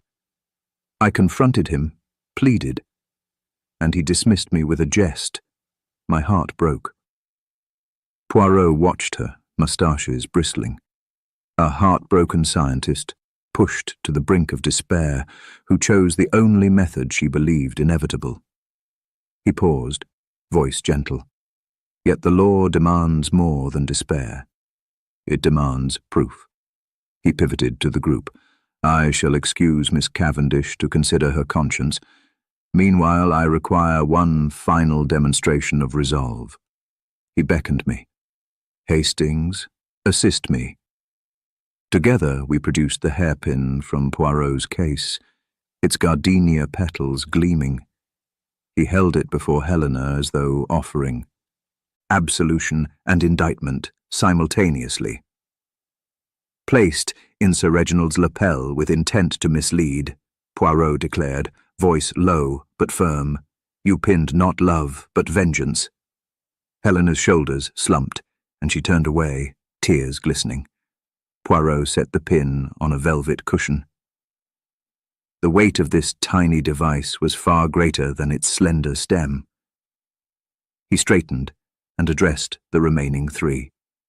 Those true of heart may leave, the other shall remain. Lady Amory, Colonel Elwood, and Miss Marlowe exchanged glances before Lady Amory offered a stiff curtsy.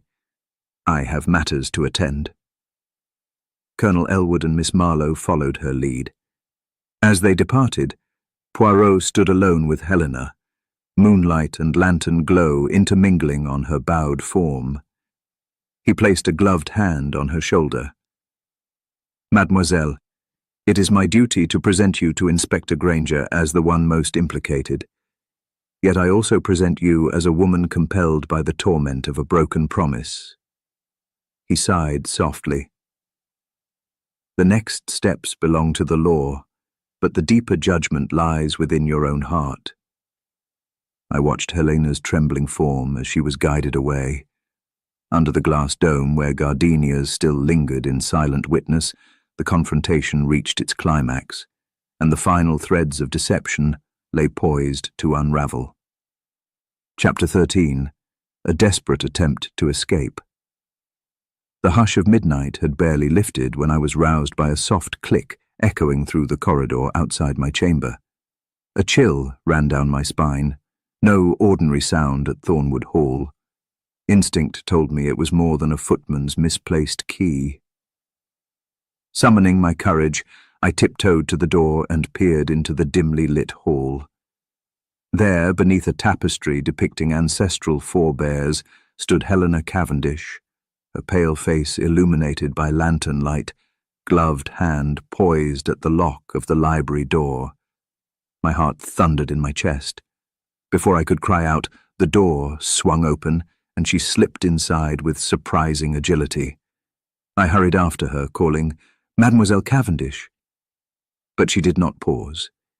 Inside the library, the safe stood open and empty of Sir Reginald's will.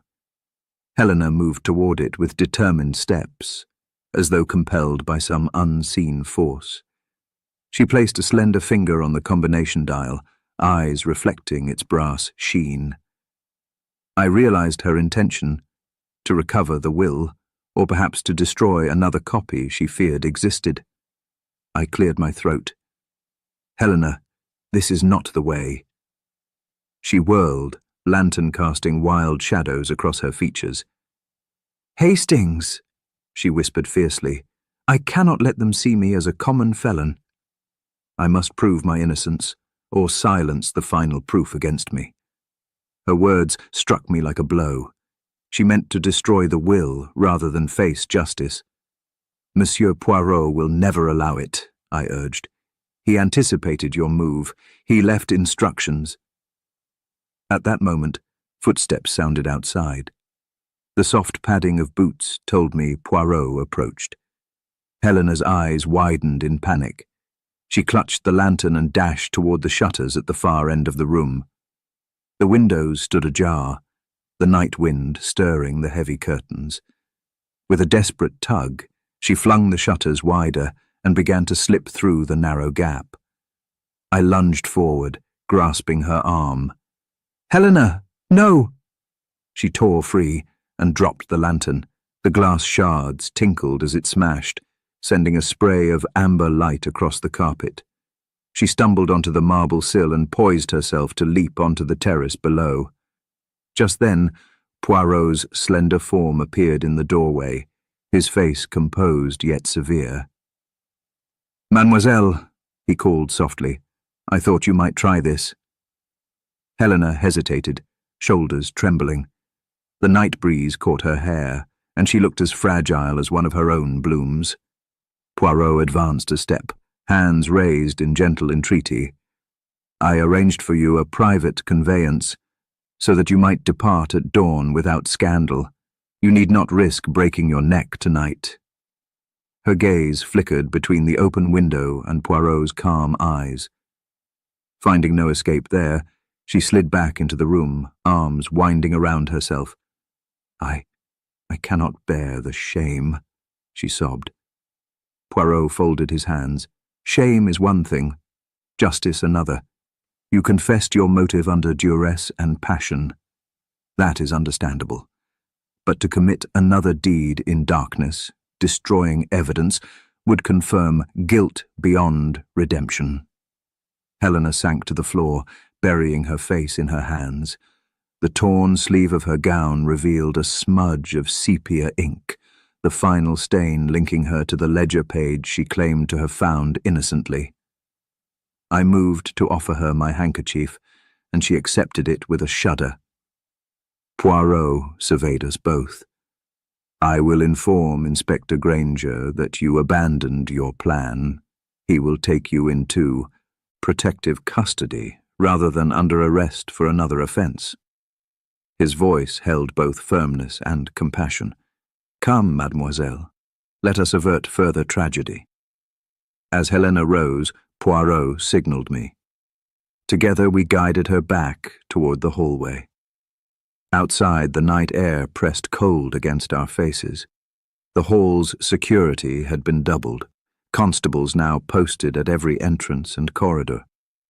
We passed Colonel Elwood, pacing under the moonlight, as though he sensed the final act was drawing near.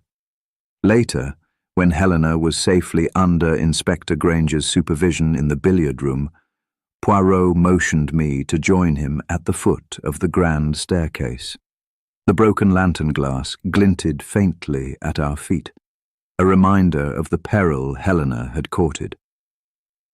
"You see, Hastings," Poirot said quietly, "in every crime there are two dangers: detection by the investigator and detection by conscience. Mademoiselle Cavendish feared the latter more. She believed that by destroying the will, she might erase her guilt. But the heart retains its own testimony." I nodded, unsettled by the fragility I had witnessed. "She nearly fell to her death," I murmured. "Yet you foresaw her flight." Poirot's lips curved in a subtle smile. "I watch the human spirit as I watch these plants. A flower under stress may wilt or burst into thorns. When I see an emotional tempest brewing, I prepare for its storm." He gestured back toward the conservatory. "Tomorrow we shall confront the final piece, the will's revelation and the culprit's unmasking. Tonight we have merely tended to the wounded bloom." As we ascended the staircase, the hall seemed to exhale a sigh of relief. Underneath the polished wood and silent portraits, a single truth had emerged. No plan, however desperate, could escape the judgment of Poirot's little grey cells, and indeed of one's own conscience. Chapter 14. The final piece falls into place. The hush in the conservatory that dawn felt different, less expectant, more resolute. The gardenias and jasmine nightshade seemed to stand at attention, their petals glistening with the dew of revelation. Poirot had summoned Lady Amory, Colonel Elwood, and Miss Marlowe once more, instructing them to gather beneath the central arch. He bade me remain at his side, ready to assist in the final demonstration. As the trio assembled, Poirot retrieved the recovered will from his briefcase. It lay unfolded upon a marble plinth beside the broken hairpin and the single pressed petal. The parchment's smooth surface contrasted with the jagged edges of the lantern shards. "Mes amis," Poirot began, voice rich with anticipation, "we stand now at the threshold of truth. Each of you has played a part in this tableau, some knowingly, others unwittingly. But only one performance was perfectly orchestrated." He turned first to Lady Amory. "Madame, you wished to preserve your family seat. You sought knowledge of the will's content, and even inspected the safe yourself. He held up the will's parchment. Yet you did not remove it. Lady Amory inclined her head, her composure steady. I admit I examined the safe's mechanism, but I would never sully my hands with theft. Her gaze flickered to Colonel Elwood. Poirot's gaze then rested on Colonel Elwood. Colonel, you admired these plants, yet your uniform bore pollen in the morning, evidence of more than casual interest. You confessed to handling the night-blooming jasmine. The Colonel's jaw tightened. I touched the blossoms in curiosity, but I left them undisturbed. He looked at Miss Marlowe. Poirot allowed a faint smile to play on his lips. And you, mademoiselle, carried a single petal in your satchel, an act you claimed was for remembrance. You transferred it from the scene of Sir Reginald's body to preserve a memory. Miss Marlowe swallowed. I did, out of sentiment. Her voice trembled with sincerity. Poirot raised his hand, palm outward. Yet none among you discovered the final piece, until now. He held aloft a small, unassuming object, a needle-thin strip of ivory parchment, its edges browned. It was the conservatory's inspection log, one that recorded the times at which lanterns were tested and plants were watered. Poirot laid it before us. This log was signed each evening by a single person, Miss Marlowe. But observe the entries for last night. The time recorded for the lantern's test is 8:15 p.m., whereas all previous nights show 7:45. He pointed to an asterisk beside the 8:15 entry. An asterisk denotes a note, in this case, lamp switched for demonstration. Yet the demonstration took place at midnight, not at 8:15. Therefore, someone altered the log to provide a false alibi for when the lamp was tampered with. Who had the authority and the knowledge to make that entry? Miss Marlowe pressed her lips together, eyes darting between Lady Amory and Colonel Elwood. I recorded the logs as usual, she whispered. I did not note the demonstration until Poirot informed me. Poirot nodded. But the ink used in that entry is of a different hue, more closely matching the sepia of Lady Amory's secretary's ink, and the handwriting, upon careful examination, matches none other than your secretary's script, madame. Lady Amory's face paled. My secretary? She echoed in disbelief. Precisely, Poirot continued. Madame, you employed your secretary to create a credible timeline for the lantern test, thereby ensuring that no one would suspect tampering until the official time had lapsed. Yet in doing so, you implicated yourself twice. First, by arranging the false entry, and second, by planting suspicion on Colonel Elwood with that teacup. He tapped the edge of the marble plinth. Colonel Elwood stiffened. I never touched that teacup after 8, he insisted. I left it where I found it. Poirot inclined his head. Indeed, the sepia threat note was penned by your secretary under your instruction to direct us to the Colonel. Then, when suspicion loomed too large, you orchestrated the log's alteration to shift focus to Miss Marlowe. Miss Marlowe's eyes brimmed with tears. I thought the log was genuine. I did not understand. Poirot turned to Lady Amory. Madame, you faced the imminent loss of your ancestral home. You arranged the theft of the will to control the terms of inheritance. You enlisted your secretary for both the threat note and the false log entry. When these schemes failed, you manipulated evidence further, invoking the hairpin and the petal as diversions. Lady Amory's lips trembled. She looked toward the will. I only wanted to protect Thornwood Hall, nothing more. Poirot's expression softened. Noble motive, but forbidden means. You saw Sir Reginald's power as a threat, and you responded in kind, weaving misdirection until the night itself became your accomplice. He stepped back and folded his hands. Colonel Elwood exhaled in relief, and Miss Marlowe dabbed her eyes. Lady Amory, tears glistening, lowered her gaze. Poirot addressed the room in a firm, gentle tone. Thus, the final piece falls into place, the deliberate alteration of records by Lady Amory's hand, executed through her secretary, and the misdirection that followed. The heart of the crime lies not in the thrust of a poisoned bloom, nor in a scientist's lament, but in a mistress's fear of loss. He turned to me. Hastings, fetch Inspector Granger. Our gathering is at hand. As I hurried away, I cast one last look at Lady Amory, standing beneath the glass dome, her elegant silhouette framed by exotic blooms.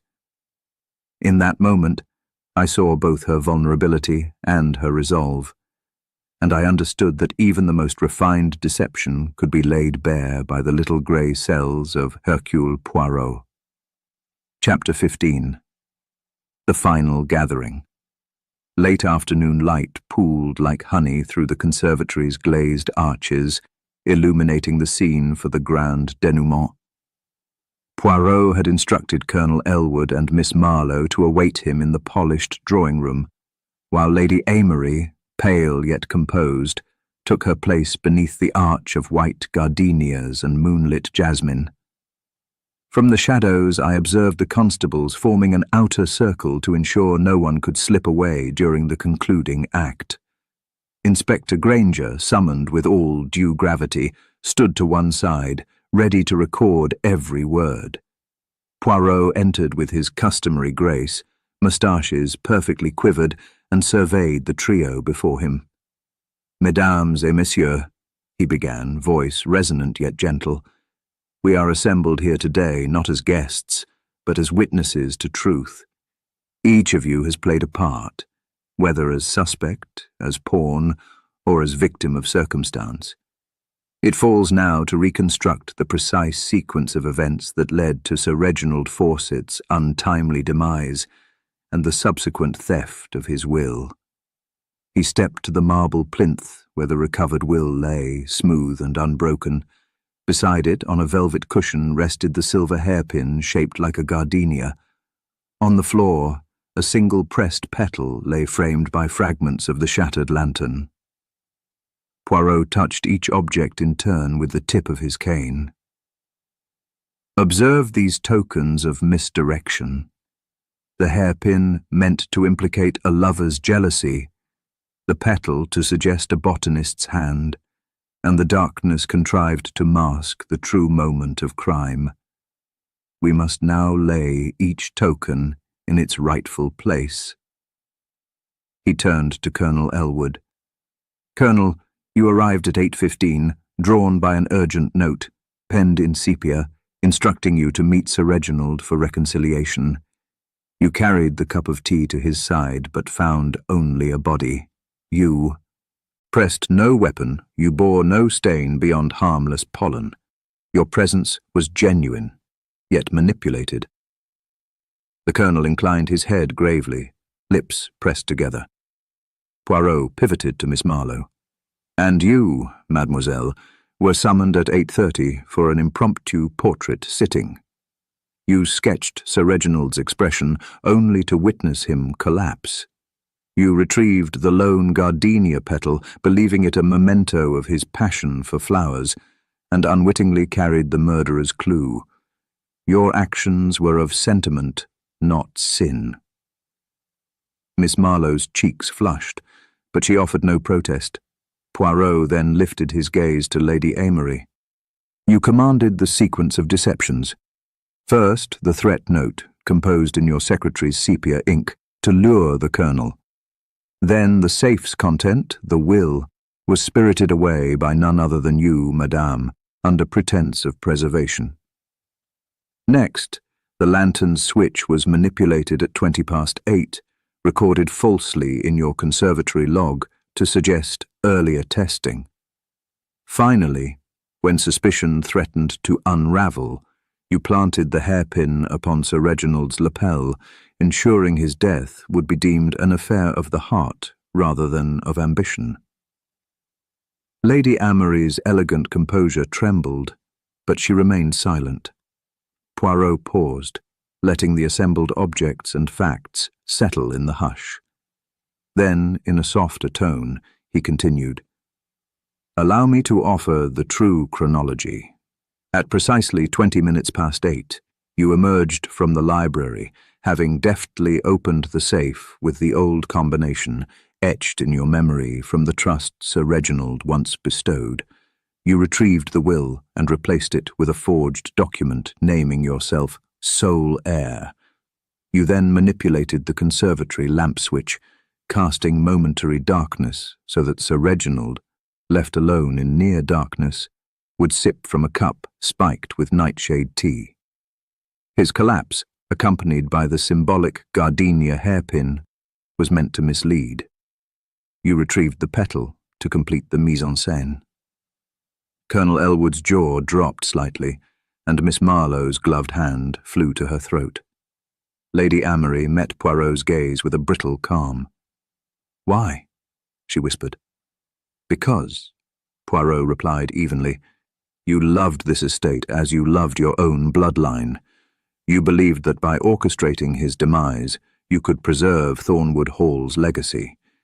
Yet you underestimated the resolute precision of justice and the human cost of a carefully planted deception." He beckoned Inspector Granger forward.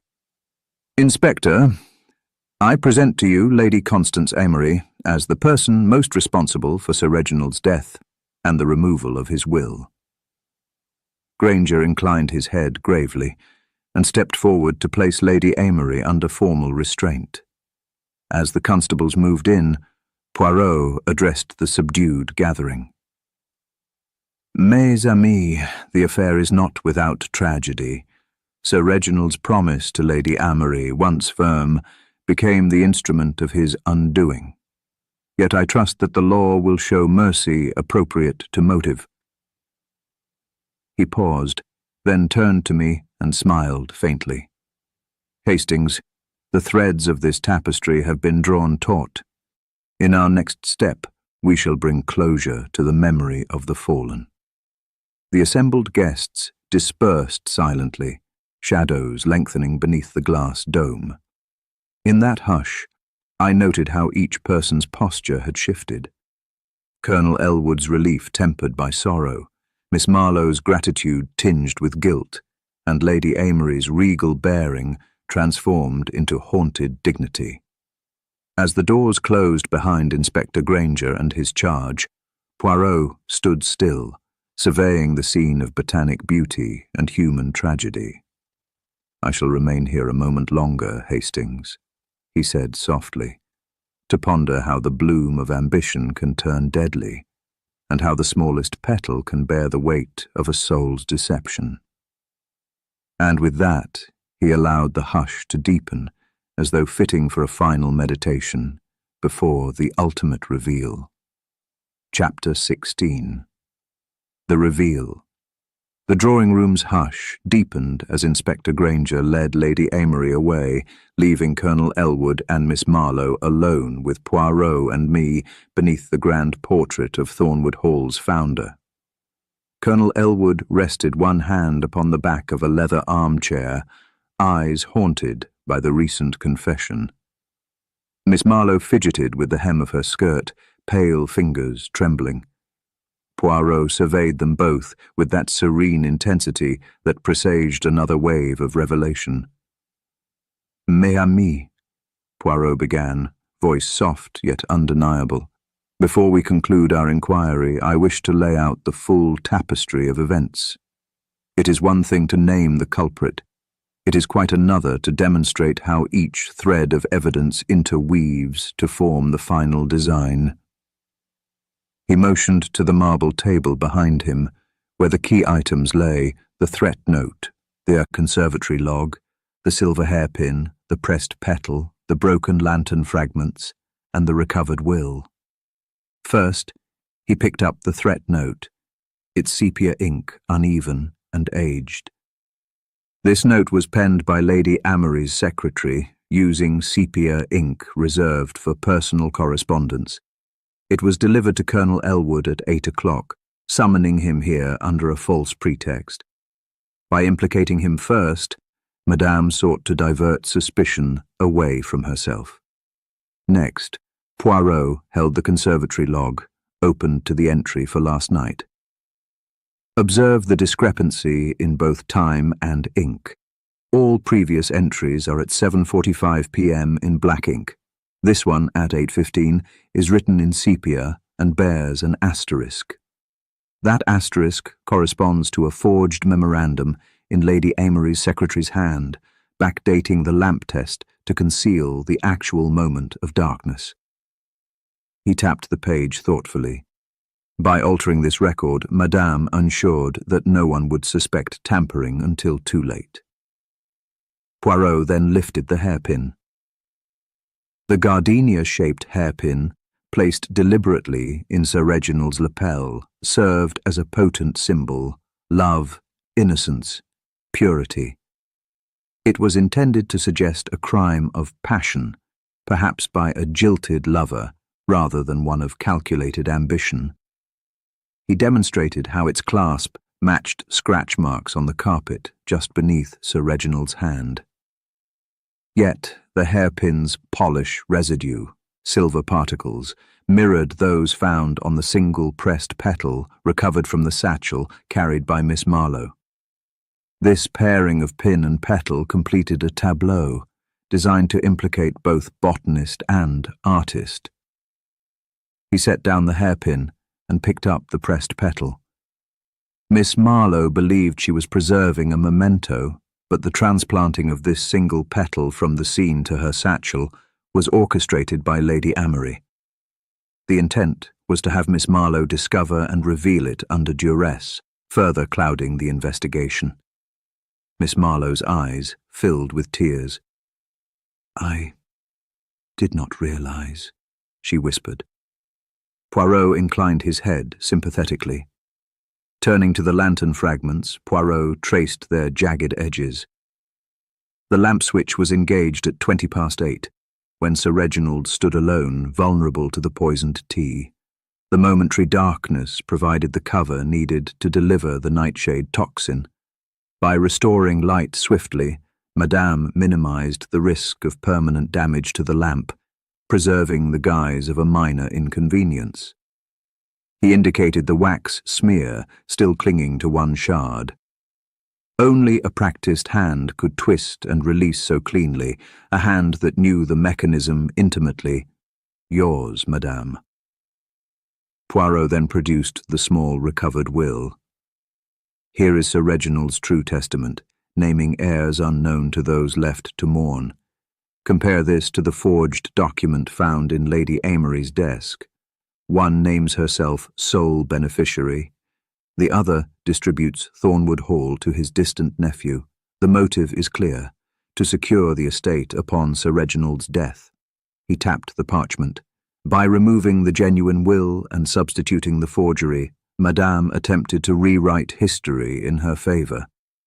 He folded his hands behind his back. "Let us now reconstruct the precise sequence. At 8 p.m., the threat note lured Colonel Elwood. At 8:15, the conservatory lamp was switched off, recorded falsely at 7:45 in the log. At 8:20, Lady Amory, having accessed the safe via the old combination known only to her, retrieved the genuine will and replaced it with a forged copy. At 8:25, she spiked Sir Reginald's tea with nightshade extract, knowledge she alone possessed as hostess and horticultural authority. She then placed the hairpin upon his lapel and departed, leaving the scene engineered to suggest love, jealousy, and botanical obsession. Colonel Elwood rose and pressed his fists to his temples. "I see it all now," he murmured. "The note, the lamp, the tea. I was but the first pawn." Miss Marlowe covered her mouth. "And I the second, my sentiment used against me." Poirot's gaze softened. "Yes, You both served Madame's design unwittingly, but awareness, mes amis, comes at last. Justice will take its course for Lady Amory. For you, mere absence of foresight is no crime. He turned to me. Hastings, I trust this explanation clarifies the affair's every facet. I nodded, moved by the precision of his reasoning. Poirot addressed the empty space where Lady Amory had stood. Justice must be served with both firmness and mercy. May the law temper its severity with the recognition of human frailty, particularly when ambition and love entwine. He then faced Colonel Elwood and Miss Marlowe. You may now depart, free from further suspicion. Thornwood Hall remains your refuge, untainted by the shadow of false accusation. They offered heartfelt thanks, relief, washing over their expressions. As the doors closed behind them, Poirot lingered beneath the portrait, gazing upward. I found him in quiet reflection. Mon ami, I said softly, your revelation was flawless, each clue illuminated. He smiled, fingers steepled. Merci, Hastings. The human heart leaves its own signature if one but knows where to look. Let us now prepare for the final act, where consequence and closure converge. In that moment, I felt the last threads of mystery loosen at Poirot's touch, leaving only the silent vigil of the gardenias beneath the glass dome. Chapter 17. Outcome and Justice.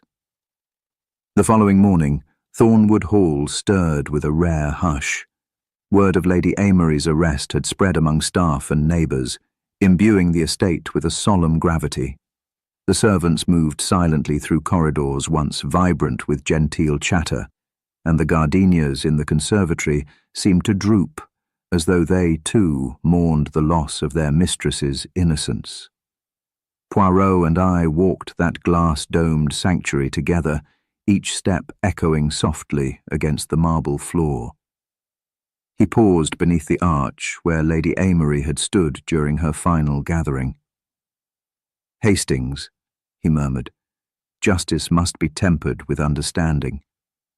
Though Lady Amory plotted dire deeds, her motive sprang from a fear of loss rather than malice alone. We must now witness how the law reconciles intent and consequence. Later that day, we joined Inspector Granger and Lady Amory's legal counsel in the library. Parchments lay upon the table, the true will now restored, the forged copy awaiting its fate, and the arrest report detailing every insinuation and confirmation of her guilt. Lady Amory entered, escorted by constables, her posture regal despite the shame. She greeted Poirot with a curt nod, eyes steady but hollow. Inspector Granger addressed the assembly. By order of His Majesty's courts, Lady Constance Amory is charged with the murder of Sir Reginald Fawcett and the theft of his will.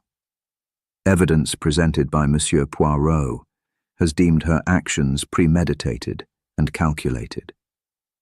However, the court will also consider mitigating factors: her long-standing stewardship of Thornwood Hall, her prior charitable acts, and the absence of prior criminal intent. Lady Amory's barrister rose, voice measured. My lady acted under extreme distress and genuine fear for her family's heritage. While the charge of tampering with documents and obstruction of justice is clear, I shall argue for clemency in sentencing, given her social standing and the unique circumstances of her long marriage to the late Sir Reginald. Poirot watched impassively, though his little grey cells continued their quiet work. After counsel and inspection, the assembly dispersed to await the judge's verdict. I accompanied Poirot back to the conservatory, where the night-blooming jasmine still held its petals high. That chamber bears witness to both crime and catharsis, Poirot said, tracing the path Lady Amory had walked. Now we await the law's final pronouncement. Meanwhile, the threads of motive, means, and opportunity have been laid bare. 2 weeks later, the verdict arrived. Lady Amory was found guilty of conspiracy to commit murder and judicial forgery. Yet, acknowledging her lack of prior offences and the mitigating circumstances, the court sentenced her to a term of imprisonment in a private estate rather than a public jail, commuting the harsher penalties often meted out for such crimes. Additionally, she was ordered to forfeit her rights to Thornwood Hall, which passed under Sir Reginald's distant nephew per the restored will. When Poirot and I visited Lady Amory at the appointed estate, she received us in a modest drawing room, stripped of the opulence she once commanded.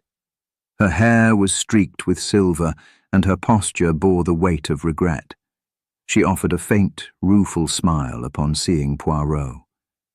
"You have served justice, monsieur," she said softly, perhaps more kindly than I deserved. Poirot inclined his head. "Justice, madame, balances the letter of the law with the heart's frailty. You acted out of love, misguided perhaps, but sincere." She sighed, eyes misting. "I see now that fear can drive one to darkness more swiftly than malice. I lost sight of the line that separates preservation from destruction." I added gently, "Your suffering may yet serve as a caution to others who place property above principle." Lady Amory nodded. "Let Thornwood Hall be restored to its rightful owners. Let the memory of tragedy guide the living toward mercy and wisdom." In the weeks that followed, Colonel Elwood and Miss Marlowe resumed their lives at Thornwood. The Colonel, having been exonerated, established a small charitable fund in Sir Reginald's name, supporting veterans and horticultural apprentices alike. He often visited the conservatory, now under the care of a neutral curator, to tend the roses and night-blooming jasmine that once hid a deadly secret. Miss Marlowe published a collection of botanical sketches inspired by that fateful evening.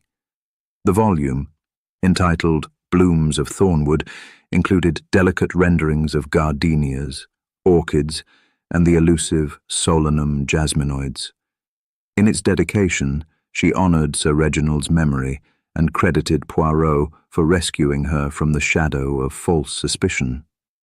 As for Poirot, he departed Thornwood Hall with his usual flourish, moustaches impeccably groomed, luggage carefully packed, and an appreciative nod to the still intact gardenias in the conservatory.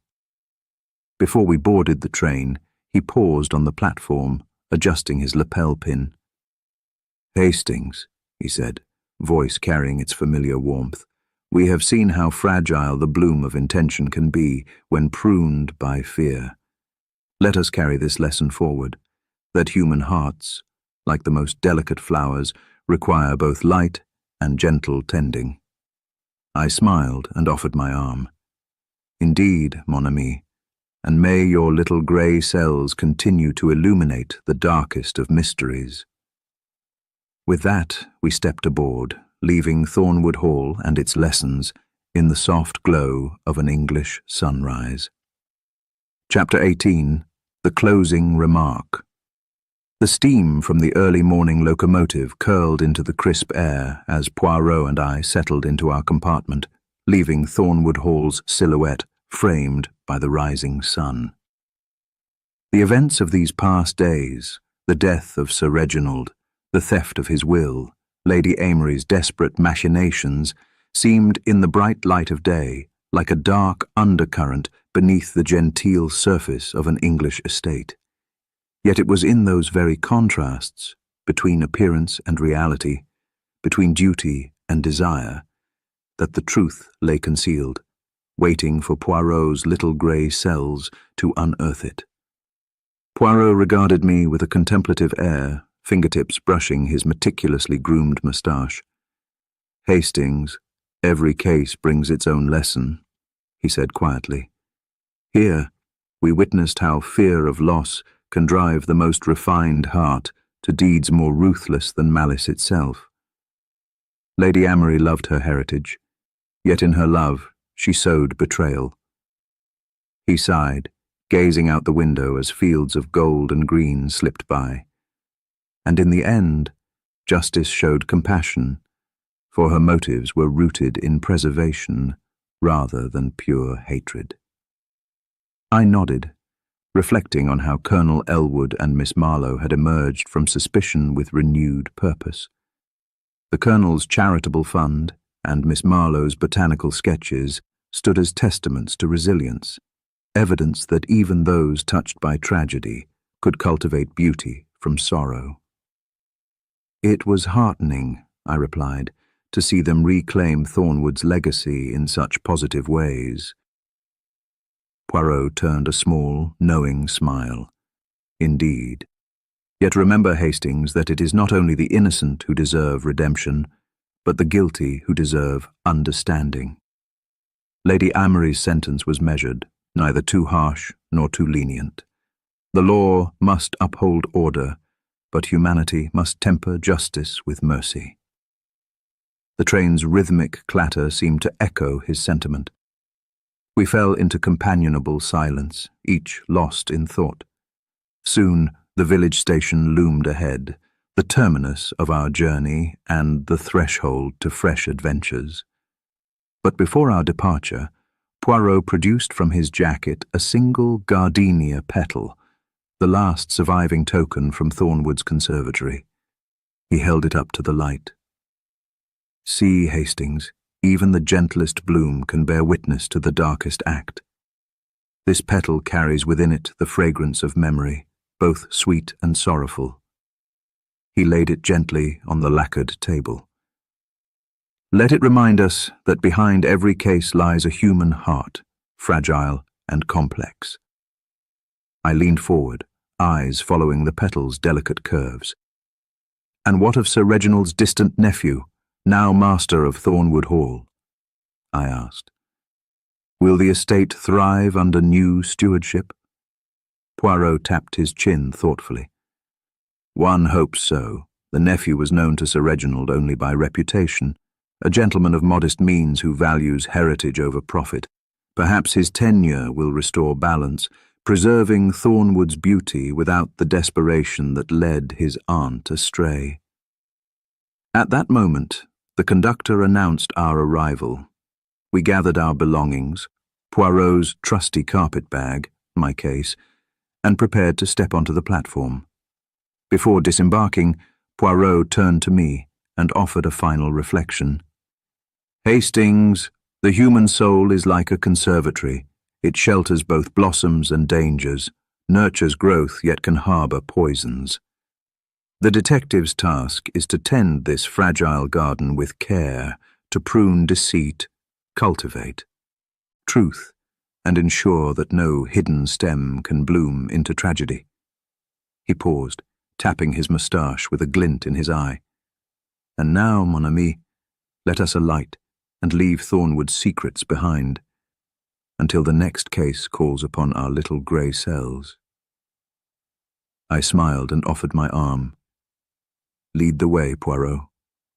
I have every confidence our cells remain sharp. We stepped onto the platform, the morning sun striking our figures as though spotlighting the end of a grand performance. The station porter lifted our bags, and as we strode toward the exit, Poirot cast a final glance backward, as if taking leave of an old friend.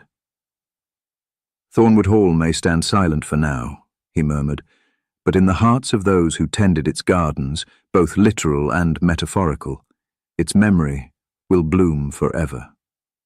And with that quietly poetic sentiment, the case, the affair at Thornwood's Gardenia Conservatory, closed at last, leaving only the gentle echo of discovery and the promise of mysteries yet to unfold.